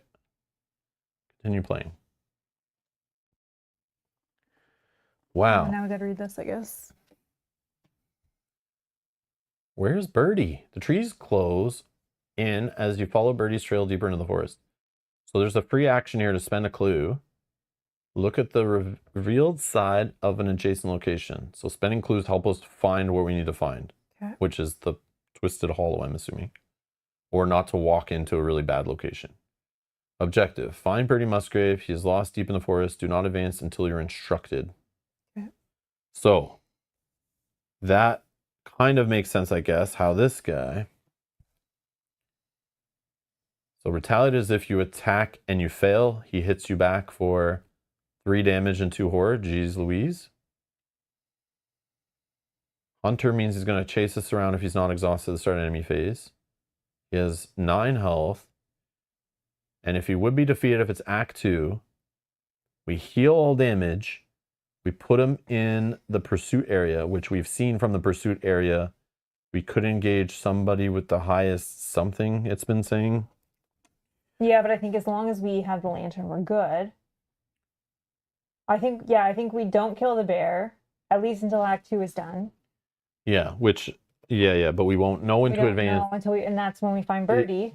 So I don't know if we still have to fight this thing to win or just find Birdie and get out of here. I don't know, but hopefully we can outrun this guy's putting the counter on too. Like, not only is the darkness level a problem, will become a problem by this increasing, but also this guy is going to be chasing us around. But the more we exhaust him, I think is like how we win, right? I think so. So I need to just do all my evading stuff. But is a 3 evade? But I need to get that one that like reduces parlay stuff. Okay. And I think I can use some of this now that this little combo with the book and these guys to permanently succeed on my attacks. So that we can get him like damaged enough that then when we are able to kill him. So I have a question. Retaliate. Does it still retaliate when it's exhausted? Or is that like an advantage you get when you exhaust it? Let's see. If an investigator fails a skill test while attacking an enemy that has a retaliate keyword, if the enemy is ready. Okay. So I can like evade it and you can smash it. Or we can smash it right now a little bit. Okay. But we don't want to kill it though. That's the problem. No, I think and it could heal back up. That's the other thing this game could do to us is like if we start fighting it and then we flip a card, it might be like, heal this thing back up. Now fight it and try to kill it. So I think it might be a waste to put damage on it is what I would guess. Okay. But who knows? Okay. Yeah. Pod shots make sense to me if we don't know what will happen, but like we might not really need to even fight this thing. We might need to just... I think we try to... But it is 2 victory points. If we kill it when we're on the last part and it's not Act 2, which I'm assuming when this flips, it's not Act 2 anymore. Yeah. That's my guess. Well, we know there's like the set aside something or other. Oh, that's right. There's another act thingy. But I don't know if that was Act or agenda. I forgot all about that. Okay, so let's just try to find Birdie. I like the pot shot idea then. Scratch what I said. Okay, let me read some cards with you guys and see if, while I'm standing here with an already exhausted enemy that can't retaliate, but this is not an attack. This is just me doing a test of fight of 3. It's a parlay. I don't have anything helping me parlay to deal 2 damage to this guy, so I kind of want to hold this card to either use it for evading later or, yeah, or the damage thing if I can get that, I think it's fine clothes or whatever into play to help me with parlays. Because my fight is only 2. So, like, I'm paying 1 to play a card I'm probably failing on, which is kind of crap. I don't want to do that. But this I could do right now to get some money, cash money, to get a buff off of Dario. Choose an enemy or location and test agility 0. For each point you succeed by, gain a resource to a max of 6. If you fail, though, the enemy attacks you. Oh, risky to do on this enemy. Very risky to do on this enemy if I pull the token that shall not be named. Or I pull a curse that draws me into the token that shall not be named or something. Oh yeah, this is ready because we're now. Oh, but Look, a dumb bird. I don't see a bird. I do. sorry. So that all happened at the end of the round. So now we have to go to the next. Oh, yeah, yeah. Right. So I'll add a zoom here, and we'll do our. Yeah, sorry. I thought we were already playing. Nope, that's okay. I thought so too. For Your card? Yeah. Oh. Stalking Hybrid. Well, this just changed everything. Yeah, because now we don't have that. Only has 2 health. This just comes with it. Like now they just come. Oh, alert is the one that if I try to evade and fail. Yeah, because now we don't have the set aside in pursuit area. Because that was on the back of this guy, Okay. right? Yeah. That sucks. So this is yours, right? Yep. Okay. When you get This is the draw card. Take a horror one. Great. You have intellect 5 though. Okay, so there is another enemy now I can.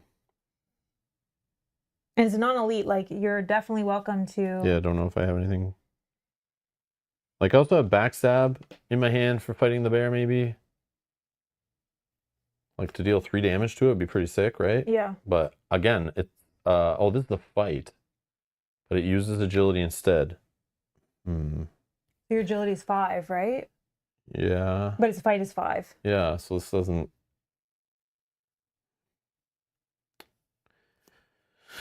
Okay. What's this one? Stir the pot. Parlay. Choose an enemy or location. Test intellect X, or it says chosen. Combine damage and horror values. That this guy's is 5. You could do this one though if you wanted. His combined is 2. Yeah. So 2 intellect tests. If you succeed, you'll deal 2 damage to each enemy at your location. Oh. If you succeed by 2 or more after the effect resolves, you may disengage from each enemy and move to a connected location. This seems pretty awesome, but again, like I don't have parlay buff stuff. That's So it's like I'm doing these parlays like the normal way, which is feels bad, but it is a free action. Cost me 3. It could get rid of this guy. My intellect is 5 on 2. It'll get rid of this guy because he's only 2 damage because we're 2 dark. I know, I understand that. And then that guy. Yeah. All right. I'm going to do it. I'll go first then. Yeah. Spending 3. Okay. I'm going to choose this guy and test intellect. I have 5. This is a parlay, so I could play well-dressed, but I don't think I do that. I think I save well-dressed for like this vamped parlay. Oh, Nicholas is saying well dressed for +4, but if you have a plan for I'm it. +3 right now. I feel like that's too greedy. I feel like I save well-dressed for like a closer parlay. Yeah, I'll just do the 5 on 3. I mean, if I pull the elder thing, that's a fail. Oh, man.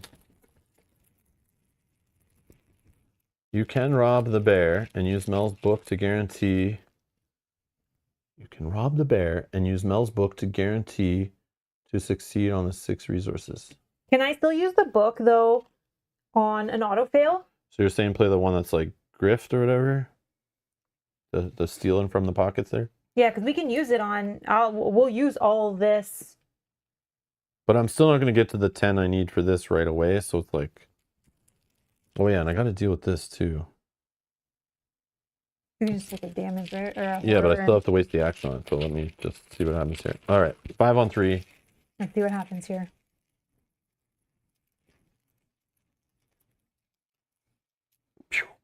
Bless. Okay, hold on. Let's just stop there, That's +2. just in case. Okay, so that will put me up by 5. So deal 2 damage to each enemy. So this can become a 3 if you Yep, have. I got 3s, and then That guy's dead. this guy's dead. Thank you very much. Helpful. Okay. If you succeed by 2 or more after this effect resolves, you may disengage from each enemy and move to a connecting location.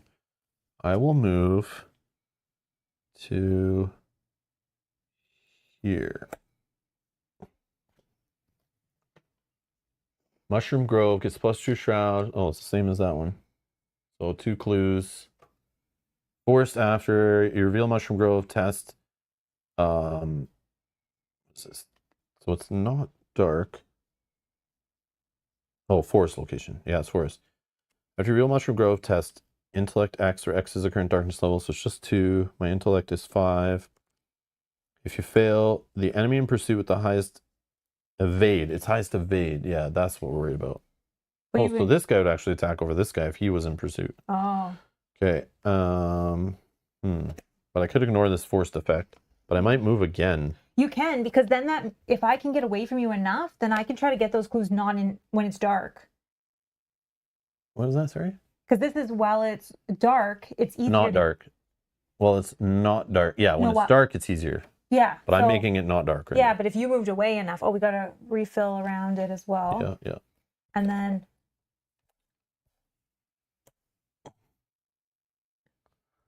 Okay. have we? No, we still have more than 4. Okay. Just want to know. So when we get I will just. I'll do that test, I think. Okay. Yeah. I'm gonna test 5 against 2. 0. We're good there. Okay, so that was just me doing a parlay. Then I'm gonna do this test. Intellect 3. 5 on 3. -1, we're good. Get rid of that. Then I'll move. I'll want to reveal stuff and get away from this guy. So I'm thinking of just going this way. Crooked path. If you discover a clue. Oh yeah, clues will help us peek. And then we put this here and this here. So like. Have we hit the top 4? Yeah, so it could be one of those 2 could be twisted, hollow, or whatever it was. Well, this is the last one you put down, right? I don't know.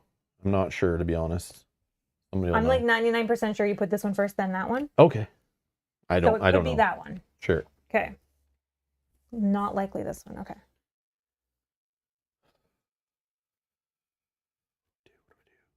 I just try to get a clue. Do I keep moving to get away from dude? Do I draw? Do I gain resources? Do I get these free resources?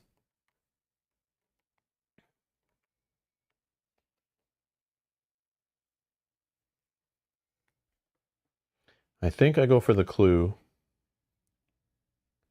Darkness 2. I'm testing 5 on 2. Skull. Darkness level, we're good. So I get the clue. After you reveal a clue at this location, or after you discover a clue, I can look at this one, you think? Yeah. Yes. Oh my God. That's okay. the one. That's the one. It's the one. That's the one. Okay, hold on. I can look at it, and I can move to it. Yeah. But hold on, let me read. 4 shroud, 2 clues, objective. At the end of the round, if each surviving investigator is at the Twisted Hollow, we may spend 4 clues as a group to advance to Act 2B. Okay. So we need clues. Good thing I didn't spend one And to you- peek, which I okay. almost did. If this wasn't it, I would have peeked. And then there's 2 that are going on it. So I just need to gather 1 along the way. And it's a victory 1, so if we can clear that, that'll lead to victory, but it's 4 shroud. Yeah. You're moving to it, right? Yes. Okay. And now that'll go here and...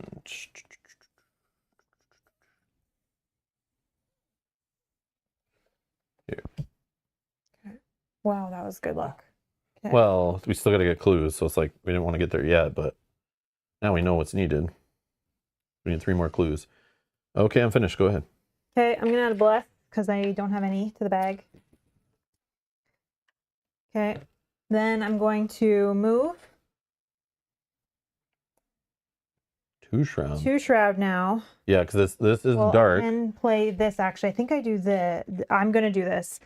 We're gonna play read the signs for 2. Investigate. Add your willpower value to the skill value for this investigation. You may ignore any effects or keywords on your location which would trigger during the investigation. If you succeed, discover 1 additional clue at the location. So I am 4, 8, 9 on 2.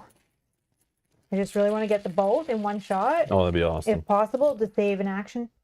-1. All right, so we discover these both. This is discarded.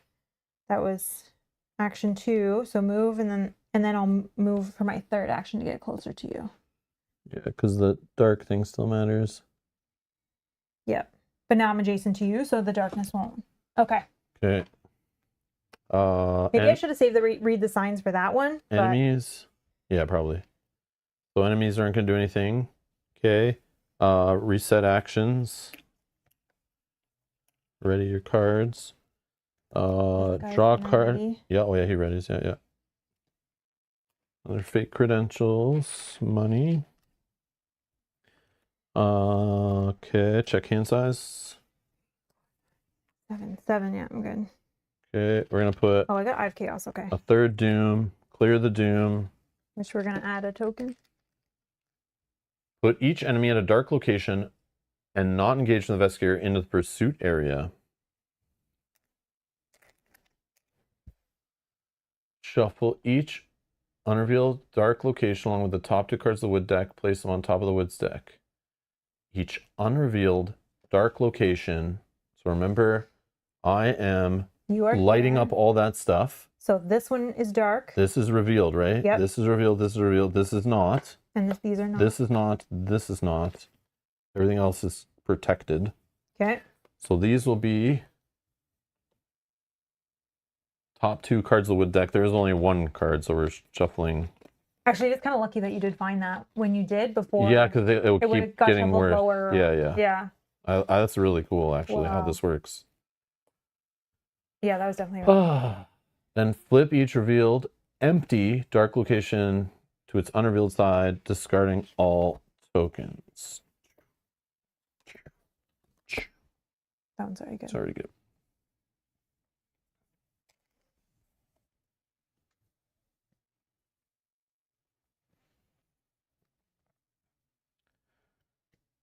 And then I think we'll fill in these 2.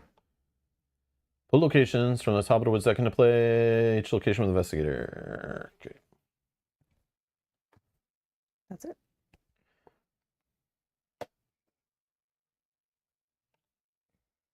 Investigator with the Veil Lantern tests willpower of X, or it's the current darkness level. Oh wait, did we increase it? Yeah, No. I did. I did. Okay, so it's 3 now. Yeah. If they fail, must choose an enemy in pursuit to spawn, engage with them. So I'm only a 3 on 3. Oh man. You're only a 3? Oh, I'm not with you. Dang it.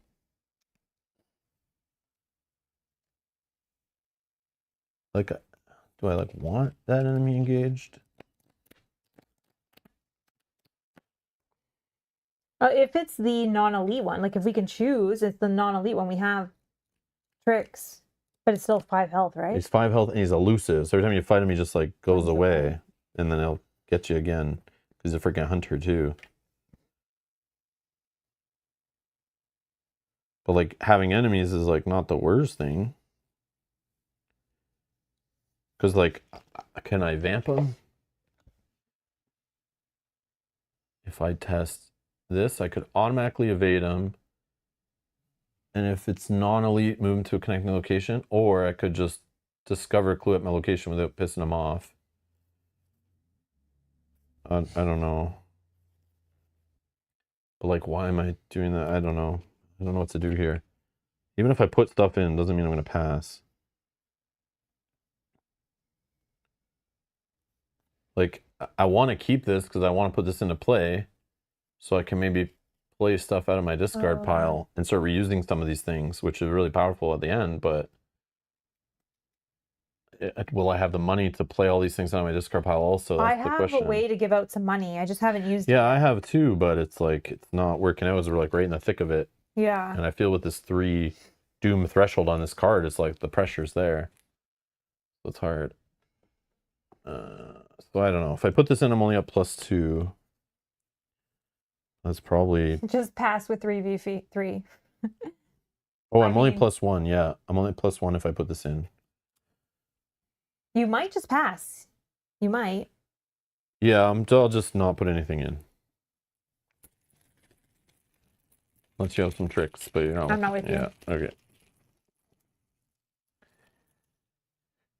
Oh, it was meant to be not a success. So I'll put this guy engage with me, I guess. Unless you want that other guy in play so we can... It's already past the stage where he'll attack. It's up to you, though. Yeah, but he's like a pain in the ass. How much health is he? 9? And he's 3. I can do another 4. Slowly.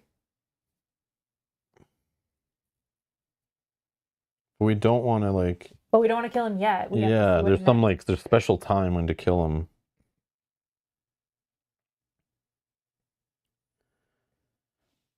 No.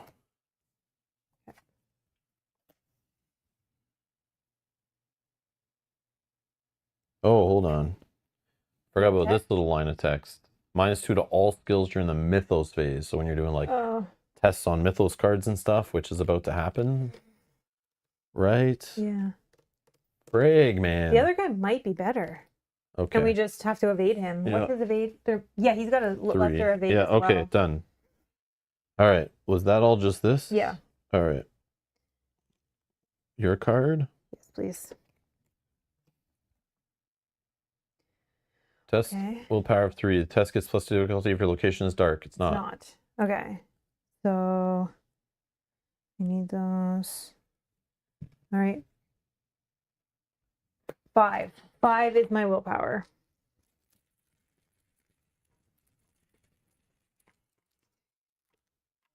Ooh. When a chaos token would be... What is the bad thing? Take 2 horror or... No, we're not going to do this. When a chaos token would be revealed from your location, exhaust this to search the chaos bag for... Can I do this if I have even? Or technically this has already come out of the...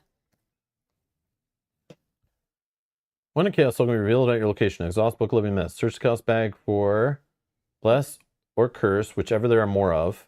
Well, obviously, like... So right now I'm now tied, in the but bag. this is technically coming out, right? So I can search for a bless? Yes. Okay. Because it's not counting what's not in the bag, right? I would assume. Search for the bless. Here it is. Yeah, you can get... And then we'll auto succeed. So nothing is in there now. Okay.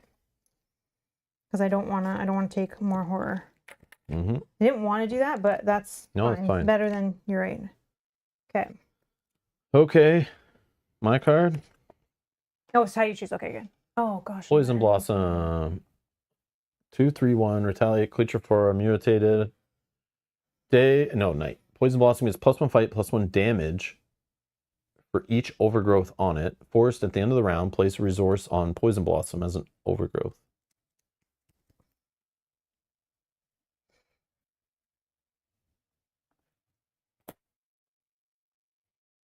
Well, got enemies now. We got them. I think I used the rod this turn.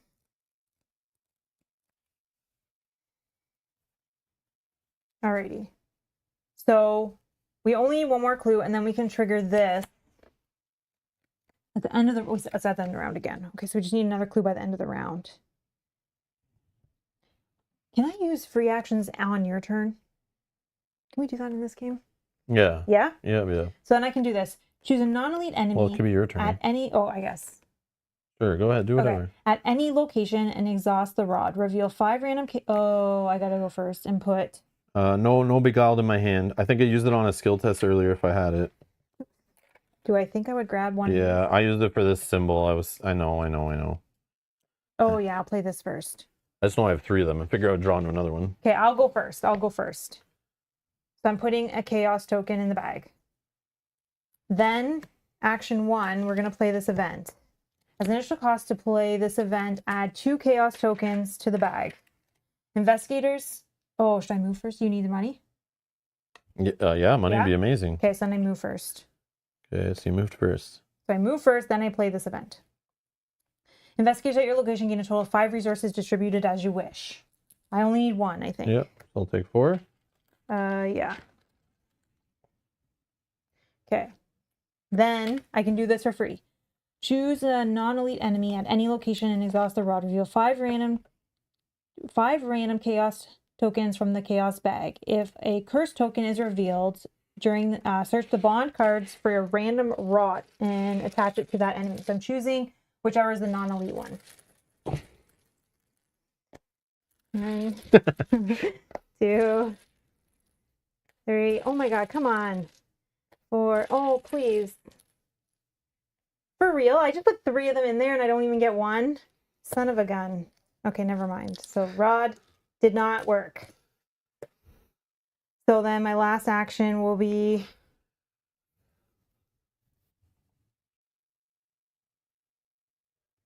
That's all exhausted. I think my last action is actually emergency cash. Razor, says Blanky Cat. What's that? Yeah, I could, but then my worry is that the razor it's my spells that can do damage to the elite. I could also try to kill that guy. Okay, let's use the lesser spell because I have the upgrade as well. So I can add my willpower for this attack. What are you testing? Fight against fight? Yeah. So he has 3 fight because he's +1 because it's night. So I would be testing for 7, 8. Immediately before this attack, you may engage the attacked enemy. This attack deals +1 damage, +2 instead of its non-elite. Okay. So, Kills the blossom. Yeah, we'll grow and become bigger and more annoying. So 3 is my fight, +4 is 7, +8. So 8 versus 2. Here's my... Oh, I didn't add in my other... Here's my... Is this all 3 of your actions now? Yeah. Oh, so no getting clues? No.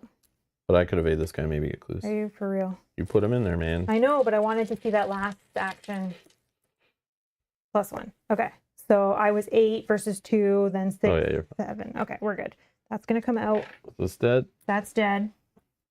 This 1 comes out. I'm all done.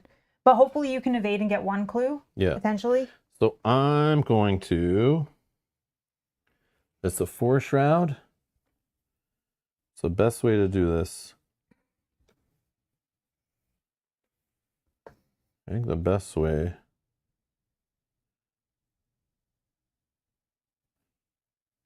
Yeah, I think the best way is to parlay and deal with this guy to move him to a location, adjacent location, right? Not to try to sneak a clue out from under him. I feel like that is not the play. So I'm going to try to use this vamp trick. Spending 1 resource. Choose an enemy at your location. Test any skill. I'm testing agility. I have 5. It's 3 I'm testing against. But I could super parlay it with well-dressed, which I think I really want to do. So this is giving it +4. So I am 5, 9 against 3. Is that stupid? That's probably stupid. It's not necessarily stupid knowing there's 2 chaos tokens still in the bag, or a curse token still in the bag. True. So, I mean, tough. Or, yeah, let's do that. Or, hold on. Do I want to go for money first? Oh, you can't move him, Bear's Elite? Oh, it says non-elite. Ah, son of a But you can evade it Evading is still fine, right? and then get the clue. Does evading allow us to still do tests without him punching us? It does, right? Yeah, because the retaliate is only on attack. Only when you're engaged, you get punished, Yeah. right? Yeah, okay. No, I mean, like, if I evade him, he won't be engaged. He'll be on the location, right? So Yes, then we can do whatever we want. you want. Yeah, okay. Yeah, so that's not as cool.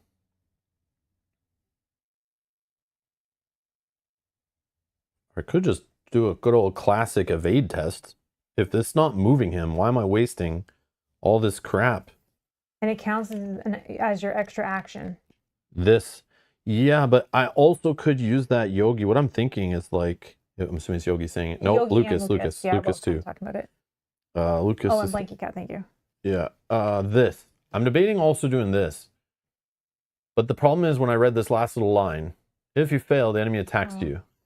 So I want to get greedy because I want to get money.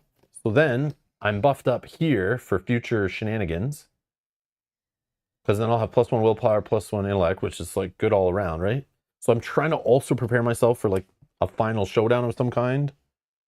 So I could do this as my parlay to try to get some money to get me up to 10. So then I'm buffed up.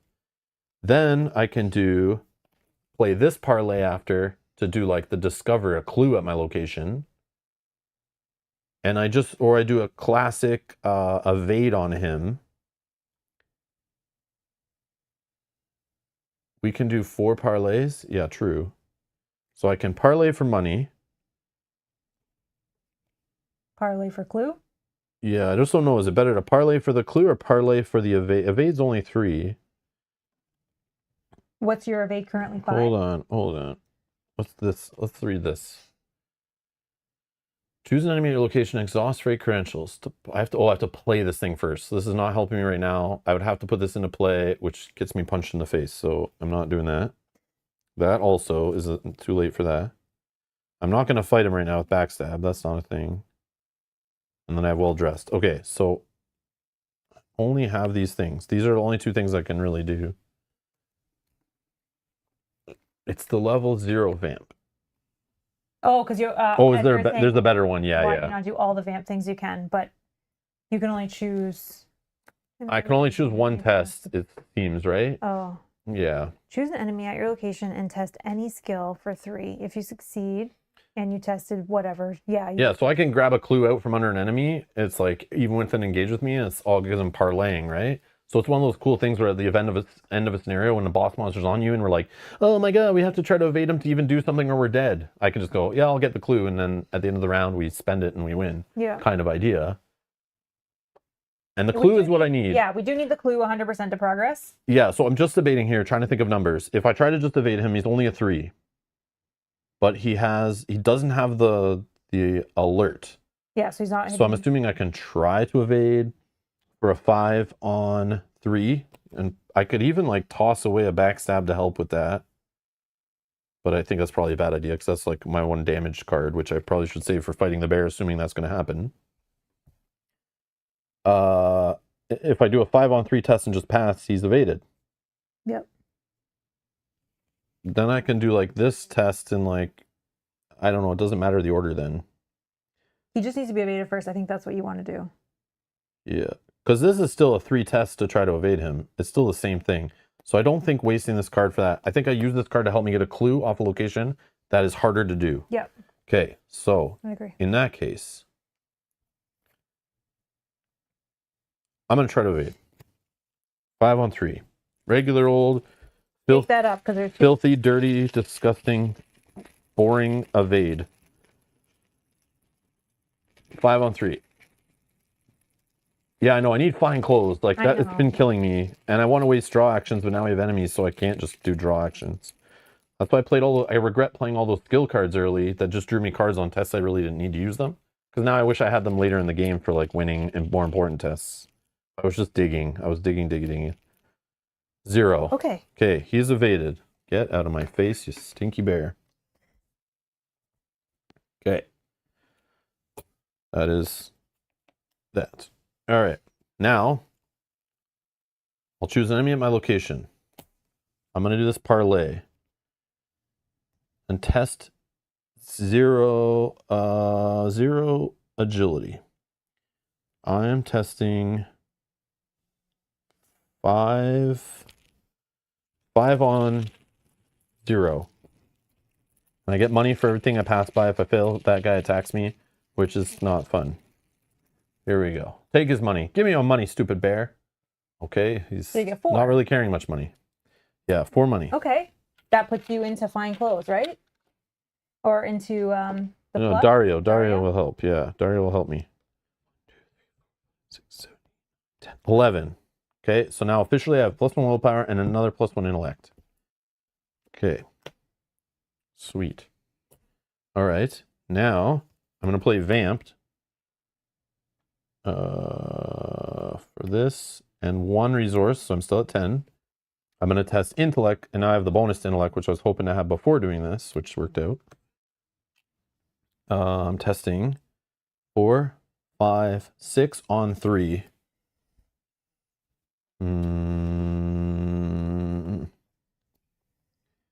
Do I do this? Yeah, let's just do 6 on 3.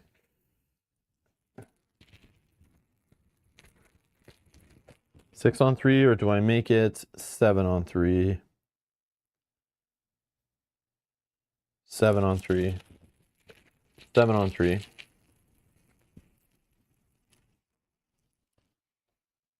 This is why. Do you have any way to stop this pain? No, because we used it on the other thing. Okay, you're good. You're good. So -3. And you were 7 on 3. I still would have been So good you're at without 4. the extra, but Yeah, we're good. okay. So that's come out. I was scared because of the curses. Oh yeah, this goes back in. Okay. Whew. You updated your I tracker. did. So what did that do for me? Got me a clue. All right, so now at the end of the round, we can do something. Yeah. This one.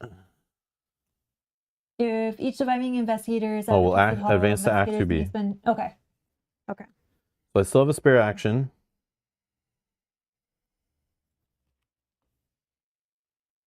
Is there anything you want to set up? Like, do you want to set up that other card? Eldritch Tongue could be a thing. And I'm allowed to play it, right? Without getting punished? Yeah, because he's exhausted. All right, 'Cause he's Eldritch gonna Tongue. ready and Eldritch engage Tongue us. for 2. This, you may play events with Parlay from your discard pile as if they were in your hand. As an additional cost to play them this way, I must spend a charge from Eldritch Tongue. After the event resolves, remove it from the game. So I don't think Dario's on, but is that fine? That's Okay. fine. I'm going to get resources, whatever, who cares? Okay. I just cared about it right there. I'm at 5. I'm back to 8. Okay. So I could like do his action if I have no enemies, but I don't think that's going to be very possible. We'll see. All right. Okay, so then at the end of the round. So let's finish the round then. So enemies, nothing is ready. Upkeep. It's ready, everything.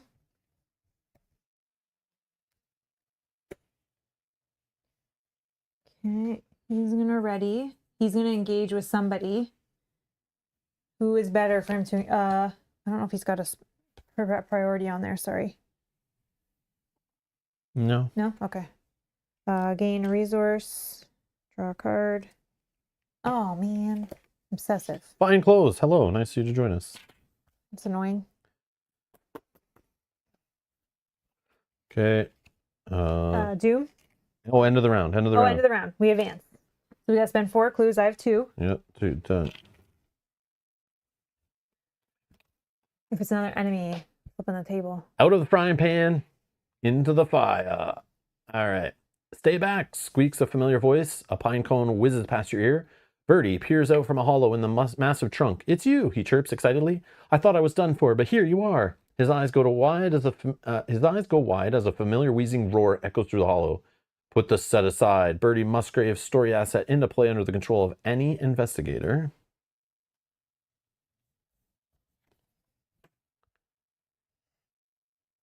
While you control Birdie, you get +1 health, +1 sanity. I think you take this.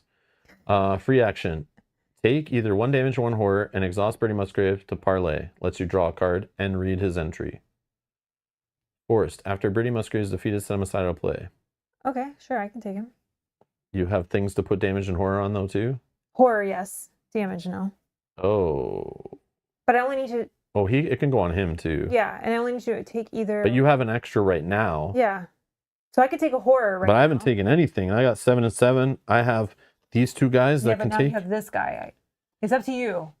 I don't know. Any thoughts from the chat? You can take him if you want. That'll help if you do get attacked by this guy. I feel like I want to do it once to draw a card, and not just draw the card, but to see his entry. Like maybe it's 100%. something super helpful, right? 100%. Goes up to you. You want to take it? Yeah, maybe. Yeah, go ahead. Just because I have like, I can take like a ton. I know I have this guy, but hopefully I can evade him. All right. Put each unengaged enemy into the pursuit area. Oh, they're going to mess with the board probably. Oh, yeah, we have to set up the stupid board, I bet, again. Oh, yeah, for that. Shuffle each other location except for the Twisted Hall location in the woods deck. Put them into play according to the diagram on page 36. Doop, doop, doop, doop, doop, doop, doop, doop, doop, doop, doop, doop, doop, doop, doop.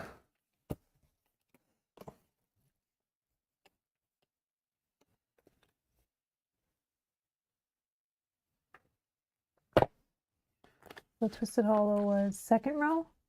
Yeah. Okay. So 5 along the bottom, so if you can make room.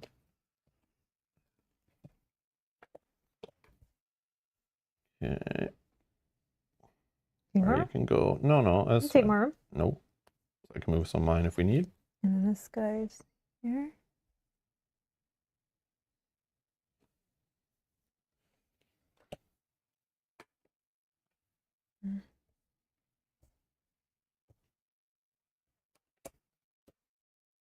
Yeah, what the hell is this up top?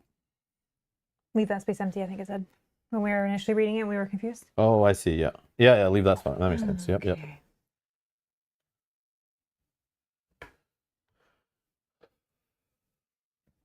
Search all in and out of play areas for the Ursine hybrid enemy. Heal all damage. I was so right. So right. I called it, man. I knew it. I just had this feeling. This game has done this so many times. It's like you think you're like preparing for the future. It's all good, but they're like, nah. You wasted all your cards on it. Spawn it at the Twisted Hollow. Yep, that's where he is. With us. So I guess we could change who had him if we wanted. It's fine. I'll just take it. Advance the act and agenda deck to the back to the Vale. Special agenda. Moving all doom from the current agenda to it. It is both the current act and current agenda. Okay, super. We don't have any doom on it, so that's good. Back to the Vale. So I'm not gonna. I think that's the right side, right? So 3 is something. A threat to threshold doom. Yeah. With Birdie in tow, you must find your way back to Hemlock Vale. Free action. Either exhaust the Vale Lantern or spend 2 clues as a group. Look at the revealed side of adjacent location. You may move to that location. Objective. If each undefeated investigator has resigned. Oh, we're finding our starting location. R1, page 38. That's what we're looking for. So we're just on the run from this guy. Okay. We don't need to kill the bear, but if we do, the bear is worth 2 victory points. And if we can get this clue, that's another one. I don't know if that's worth it.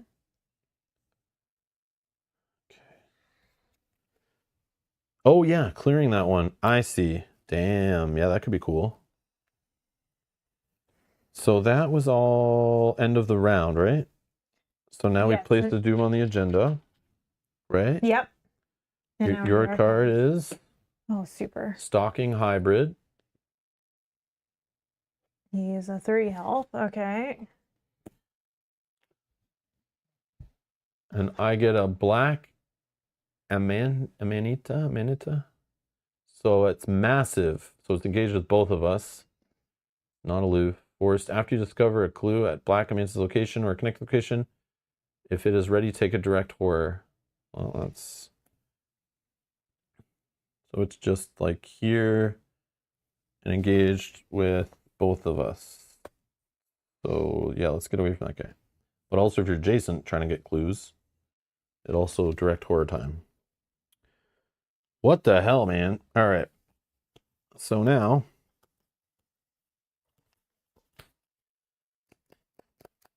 we do this. Okay.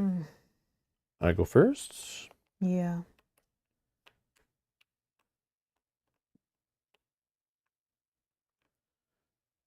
Okay, I'm gonna do the parlay on Birdie.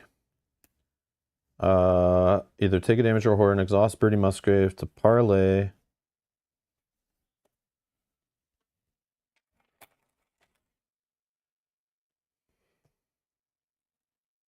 Draw a card. Beguile. Okay. Oh yeah, this is fast, not an action. If you spend, did you spend an action for that? Oh yeah, because I thought it was parlay. Yeah, it's free, right? But I can do it with enemies engaged, which is good. All right, let's go to the find his entry.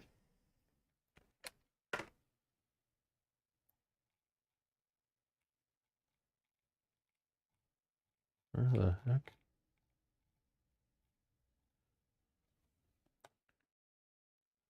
What a predicament, Birdie mutters under his breath. The young man fumbles with his pocketbook and starts sketching. When you tell him this isn't the time or place for a nature study, he nods. Oh, no, I apologize. It's a map. Not a good one, mind you. His hand shakes as he draws one last line. I was here before. This is the way. This is the way. He points through the trees. Either choose one. Each investigator gains one clue from the token pool.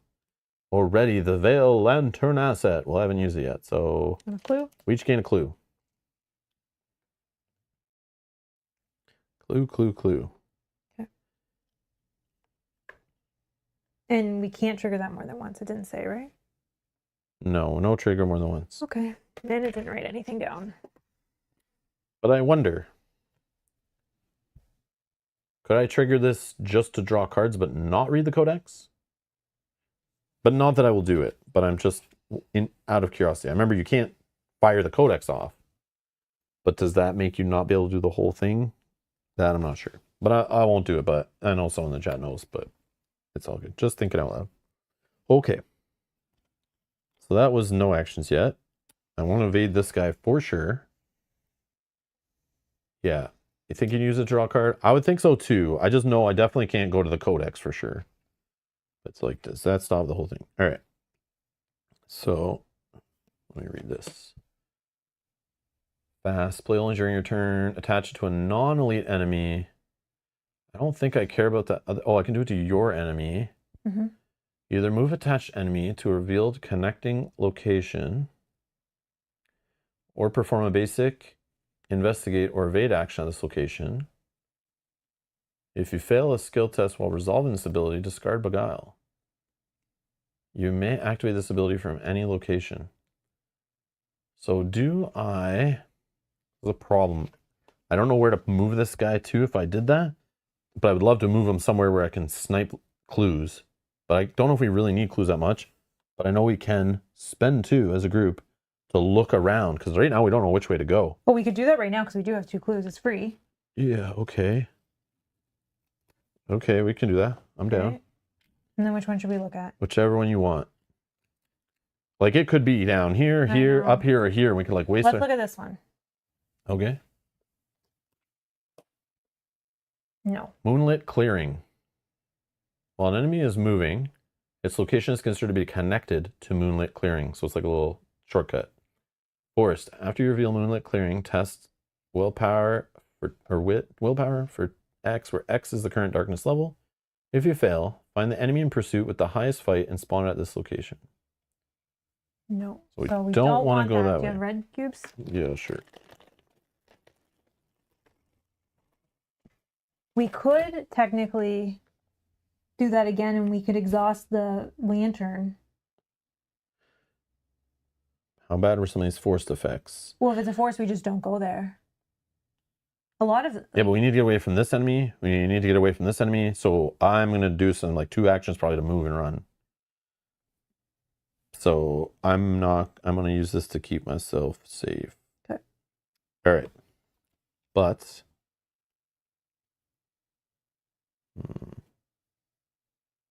that guy, can you just fight him and kill him? What's X? Darkness level? Yeah, it's 3. I mean, I don't have enough money to play my event unless I just take the damage and horror and play lantern. Like we're not going to do 9 to this guy, right? I don't think so. Not a thing. I only have a way to do like 3. I can do 2. If But I get I have this into discard play, I can maybe do like 5. Maybe. this instead. No, I don't think we can. I think we just run it. Okay. So I should just do an evade test on this guy for 3, 4. Oh, I'm 1 shy for having it. Oh, I don't need him. No, this enemy's not a Yogi, no. So 5 on 3. I can try to rod him, but we saw how that happened last time. Rod him? I can try. Can you do it right now? Yeah. Or is that action on your turn? No, it's free. What does it do? I choose a non-elite enemy at any location and exhaust the rod reveal. 5 random chaos tokens. Oh, but that's your guy. I'm worried about this guy. It's non-elite. Yeah. I know, with one curse, we saw what happened when I had 3 of them in there. Yeah. No, let's not do that. But I can try it. I think it's still free, so. Smells enemy elite? No. -2. We're still good. Evade. Evade bear. Bear's evaded. Okay. Oh yeah, I can flip my stuff. Well, this guy's evaded. Are you evading this guy to get out too? Or are you just taking the damage or the horror? Sorry. I don't know. That's the problem. I can't evade them all and I'll fail at some evades and yeah, I don't know. Yogi, you're right.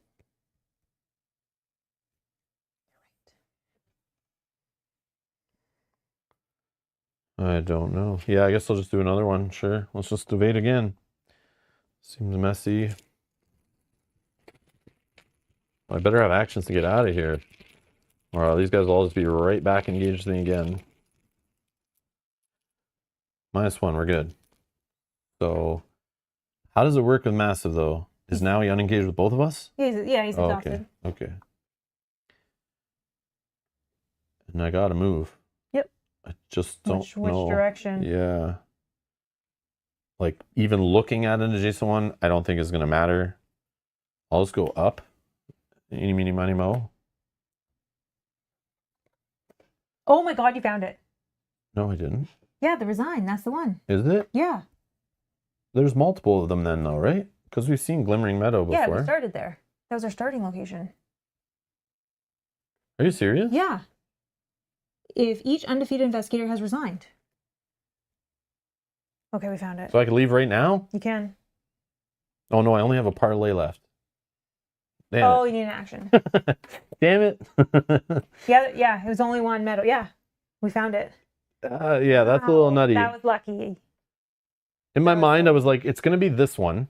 No, I thought. And I'm going to go up here and run around. I'm going to tell you to go down here and run around. And meanwhile, it's this one. That's what I was guessing. But I thought I just want to go somewhere to get clues so we can start peeking like crazy. Yeah.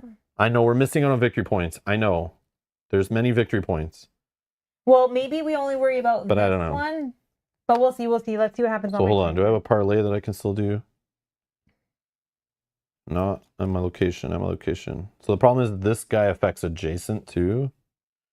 Well, Yeah. Okay. I got nothing. I think. Okay. You're done? Yeah, I guess. I got nothing. Oh, I could do a parlay for my discard pile. Hold on, let me read them. At my location. At my location. At my location. At my location. Nope. I got nothing. Okay. So but that sucks. We have to hurry because this is the problem. This guy wakes up and then he just moves on to us again. So like, do we fight him and have a showdown and we're revealing more enemies? I don't know. I don't know that this rod is going to help me. I feel like I just... Yeah, I think he was joking because he only had one like curse, but I don't know. What about your back? I'm putting a blessing right now though, at the start of my turn. Let's do that. You could have done it before you moved. Oh, getting the clues? Oh, true. The clue off of here for 1 victory point. That's all we have is 1 victory point? The whole... Well, we got 2 from the prelude. So we'll have 3 if we get that. But I don't think we'll kill the bear. I don't think we'll kill the bear either, but we can try. It depends what I draw. But I could from my discard pile and playing backstab maybe do like 5 damage to it out of 9. Do we just fight it on that space? Yeah, but the problem is if we stay on that space, we're going to draw more cards from here and could have even more enemies on us. Yeah. I know we can keep fighting and not worry, but yeah, you're like, I don't know. We'll see what we draw. But go ahead. Go ahead. Okay, so I put a curse in, or I mean a blessing. I have to do this one. When your turn begins, discard 1 card random. Sorry, 1 non-weakness card at random from your hand. Okay. Then the tongue. Did I have a parlay I could have done to get that clue off? Actually, I can. Did you? Oh, I see. Yogi's saying before I moved. I get it now. I could have played from here to do that. I'm only thinking about defeating the enemy. That's crazy.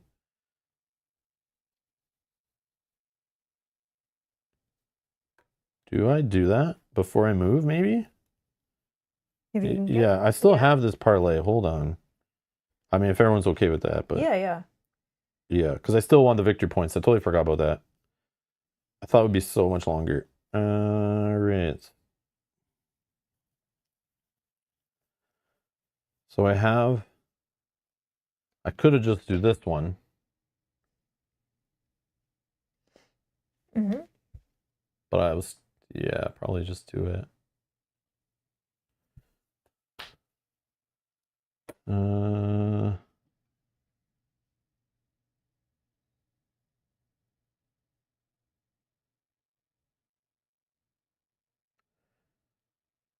Oh, I also, instead of doing a basic evade on that guy, I forgot I had this in my discard pile.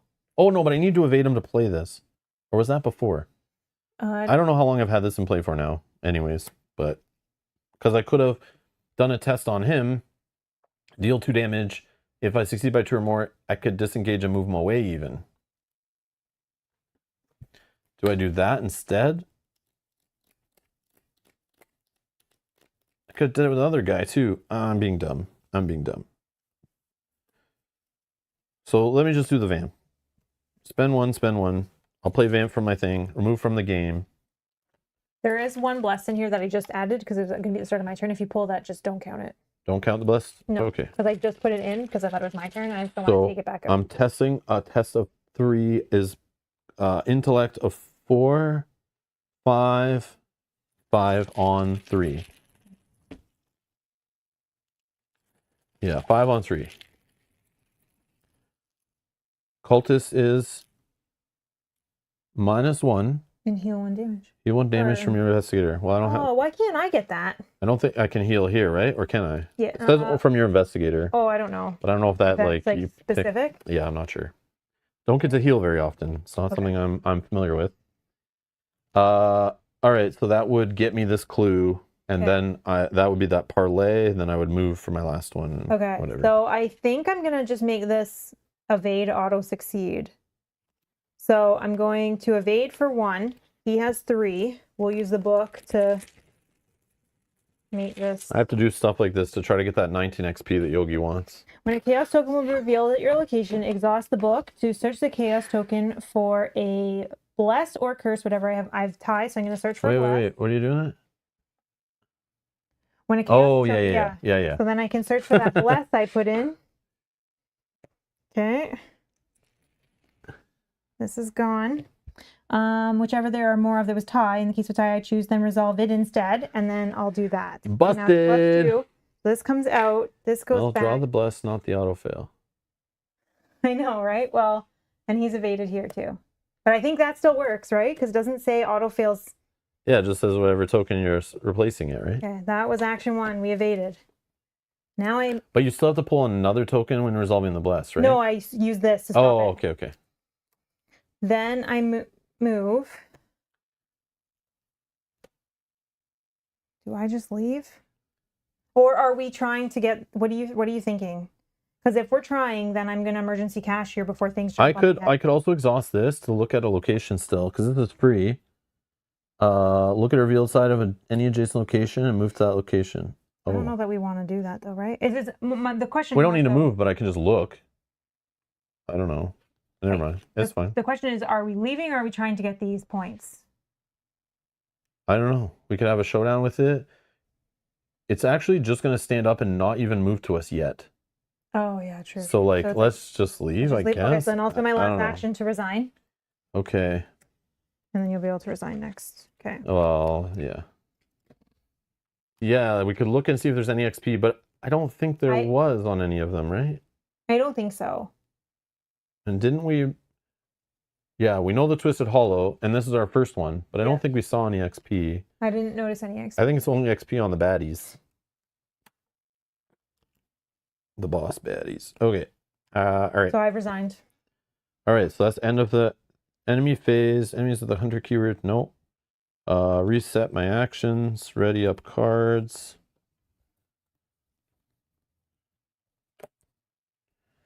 Okay, draw and gain money. And then Doom. Draw me a card. What the frig? Not really stalking hybrids. But I don't think it matters because I can resign even while it's engaged with me, right? Yeah, yeah. There's no victory on this guy. And then I'll just resign. Okay. So R1, page 38. 38, R1.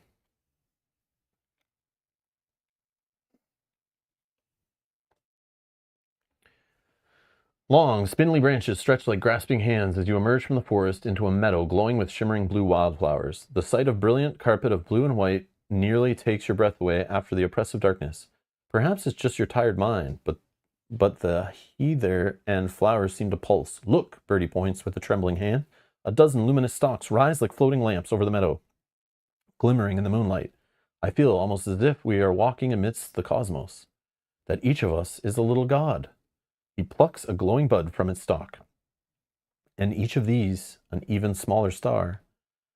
Dr. Marquez slaps the flower out of his hand. That poetic drivel is what got you lost in the woods. We risked our life and limb for you. You'll be lucky if I leave this incident out of the survey report. Birdie hangs his head in shame as the professor lists a litany of woes and misdemeanors. But still, you can't help but note the concern in Dr. Marquez's voice as she excoriates her assistant? I don't know that word. As you return to the Vale, the sky stirs with the coming dawn. In your campaign log, record Birdie was rescued. Skip to resolution 3.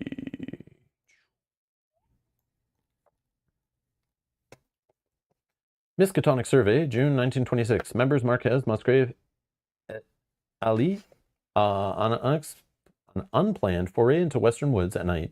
Local flora and fauna have evolved highly specialized behavior patterns after dark, likely dictated by extreme circadian rhythms and aggressive predation. A highly toxic environment identified a hitherto unknown symbiosis with a new strain of parasitic fungus. Further observation necessary. Each investigator earns 1 bonus XPs as they gain insight into Hemlock Isle's unique ecosystem. Each investigator earns 1 additional XPs if an investigator resigned with Birdie Musgrave under their control. Yeah. There's okay. Got you, Birdie. We're good. We're here for you, buddy.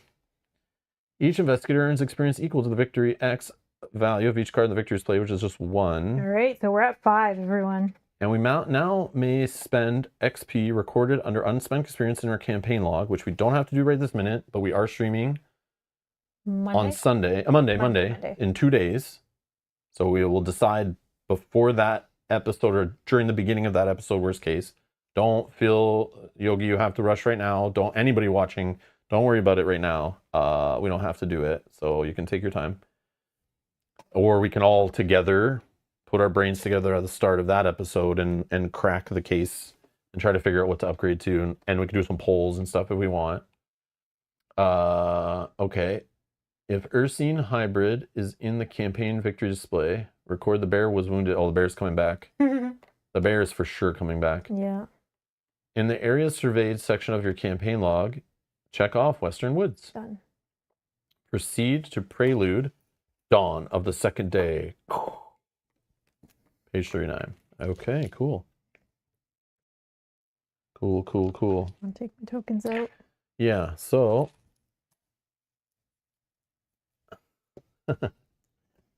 Oh, Yogi's got yours already. Oh, come on, man. Yeah, we can do it now. I don't mind. Well, I just don't want if anyone to feel rushed or anything. That's okay. Actually, I'm going to... But hey, if you know it now and you're like, for sure... They're playing on Monday. I know. Yogi's got his post-it notes, with the strings on the board of how our deck should be built based on certain things we choose and where we go and what happens. And it's like, now he's following it. He's like, all right, They went this direction. Or is that a flow chart on a big whiteboard? Based on this Yeah. much XP, they're gonna do this. So if they decided not to fight the bear and then did this and only got this much XP from this scenario, but if they went to this scenario instead and chose this one and got this much XP, this is what we should choose. That's right, Yogi. I'm calling you Charisma. crazy. Oh, you like charisma. Yours is easy. Charisma as the extra ally, which was nice to have one to break that rule right now. Okay, so Alessandra. Okay, let's just go here then.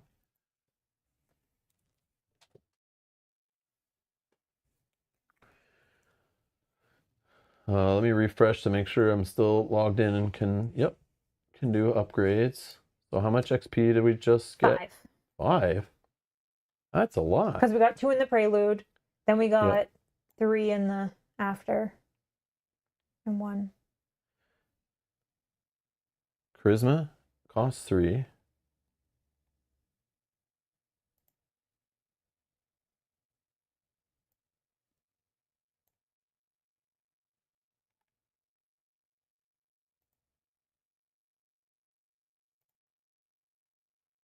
And then snitch.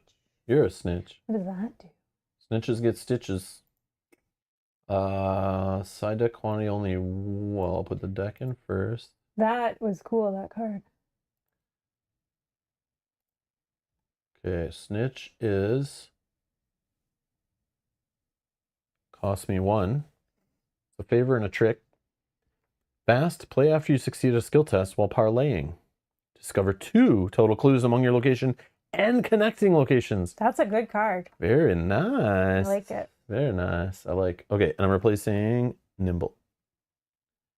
Nimble.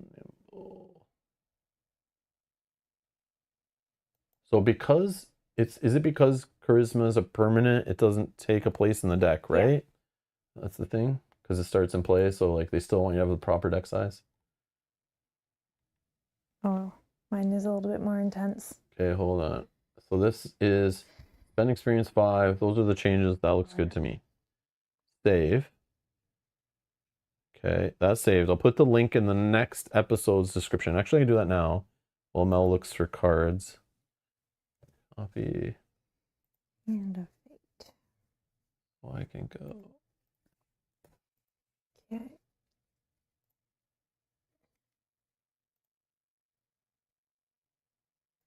Read the signs.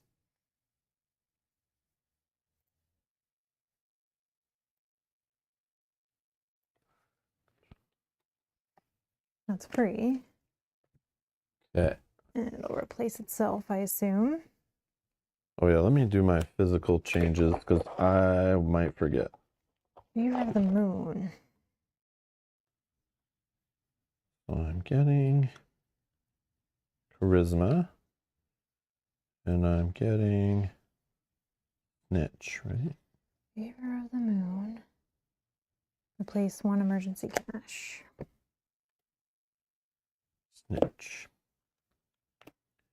And replacing nimble. Okay. So that was 3, 4, 5. Okay.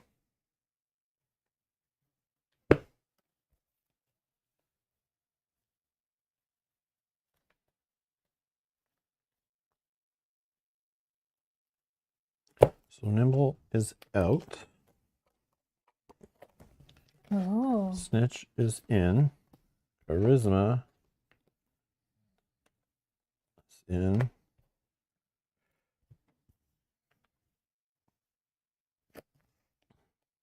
Oh yeah, we're playing again. Oh, I'm cleaning this stuff up. And these can go back.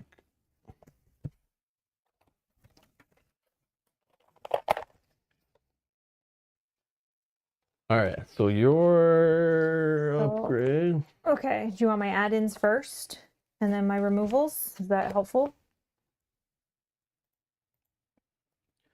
Yeah, let's add stuff. So we're adding in read the signs.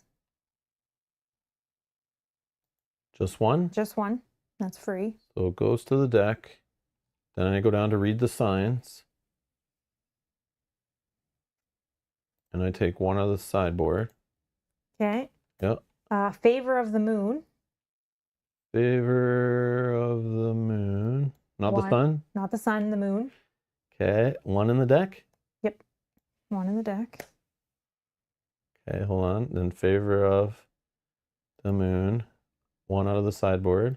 And then Key of Solomon. Key of Solomon. Purple card. The Key of Solomon. Sorry, yep. So hold on, 1 in the deck. And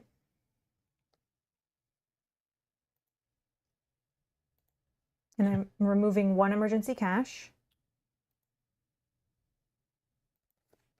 1 read the signs with no pips. Yep. And 1 hand of fate. Okay, and then if we double check, I should be... Not yelling at me. Cards look good. And then here you spent 5 XPs. Yep, because the 1 was free. And I'll save it. And then I'll copy the link address to the next episode. And then I'll click save. So in the next episode's description, which is already scheduled, you can find it in the playlist down below, or in in your subscription feed. It should already be there. It just says episode 4, but I should probably update it. I should probably update this thumbnail, right, to match the scenario we actually played. Oh yeah, because since for people who might not want spoilers or who want to look for a specific scenario to see how ours went. Yeah. Because putting like Prelude the second day or whatever, that doesn't help anybody. But yeah, hey Darren. Hey Darren. Darren says, hey guys, Marvel Champions is my favorite game. Would you recommend trying Arkham Horror? Is it similar? Do your research. I can't. Marvel is different. Again, this is like a can of worms. Again, I keep saying every time I should make a video about this to kind of explain it the best I can.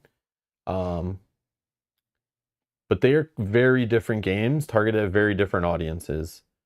So if you like the theme of Arkham Horror, like the mysterious Lovecraft horror theme, and you like campaigns that are like real campaigns, not Marvel Champions, like kind of baby campaigns that are like not that great. And I feel like I can say that playing however many goddamn campaigns I've played over the last like 10, 12, 14, whatever years. I don't remember how many years it's been we've been playing games like this, but also games in general, streaming and stuff. But Marvel Champions is cool. If you, okay, let's say this. If you like Marvel Champions campaign mode and you wish it was more fleshed out with more branching paths and more rewards and choices and fail forwards and all this crazy stuff, and like upgrading your deck with XP and having like this card pool that like you have to really know very well, maybe. But Marvel Champions is like Arkham Horror, like it's so light compared to it, like in so many aspects. So like Arkham, Marvel Champions, I know for sure I haven't played Marvel Champions in a long, long, long time. But I know in like 30 minutes of browsing through the Learn to Play or less, plus grabbing a deck and putting a deck together pretty quickly, I could probably be playing it and not be making too many goof ups and mistakes. It's not that hard to get back into Marvel Champions. But this game, there is so much more going on because it's been around for so much longer. And it's targeted at like a more... I always describe it like not to be like... Because again, I'm not really a book reader either, but like this game is more like someone who loves reading novels. Think about like, you know, the time commitment, how deep, rich reading a novel is compared to reading a comic book. Okay. One involves much more of a time commitment than the other. One can get way more deeper than the other. Okay. And involves, you know, knowing more things, right? Like little kids can read comic books. Little kids aren't going to read a Stephen King novel, right? Like that's kind of the comparison in my mind, is this is targeted at book readers and like people who like deep, rich, crazy stories. Marvel is targeted at the people who like comic books and watching Marvel movies.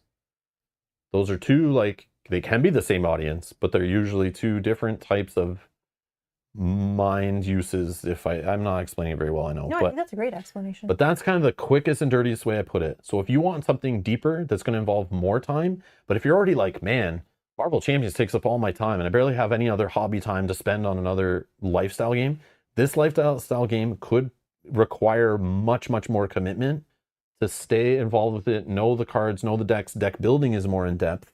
If you're building decks for campaigns, it's more in depth. Like, look at this crazy stuff. So this deck, Yogi put our deck together for us, right? So I'm cheating. I don't even spend time going through the card pool and knowing it very well. I have one of our most amazing members in our community, Yogi Bear, who puts these decks together and even builds us a sideboard so I don't have to look at thousands of cards in our card pool to try to put together an upgrade path. So in this game, like, you know, Marvel Champions play a campaign and you like win a scenario. It's like, here, pick from these 4 cards to put in your deck and make them cool. Here, add this punishment to the encounter deck next time, okay? This game's like, you earn experience points based on crazy things you try to do in the scenario or based on results you do, right?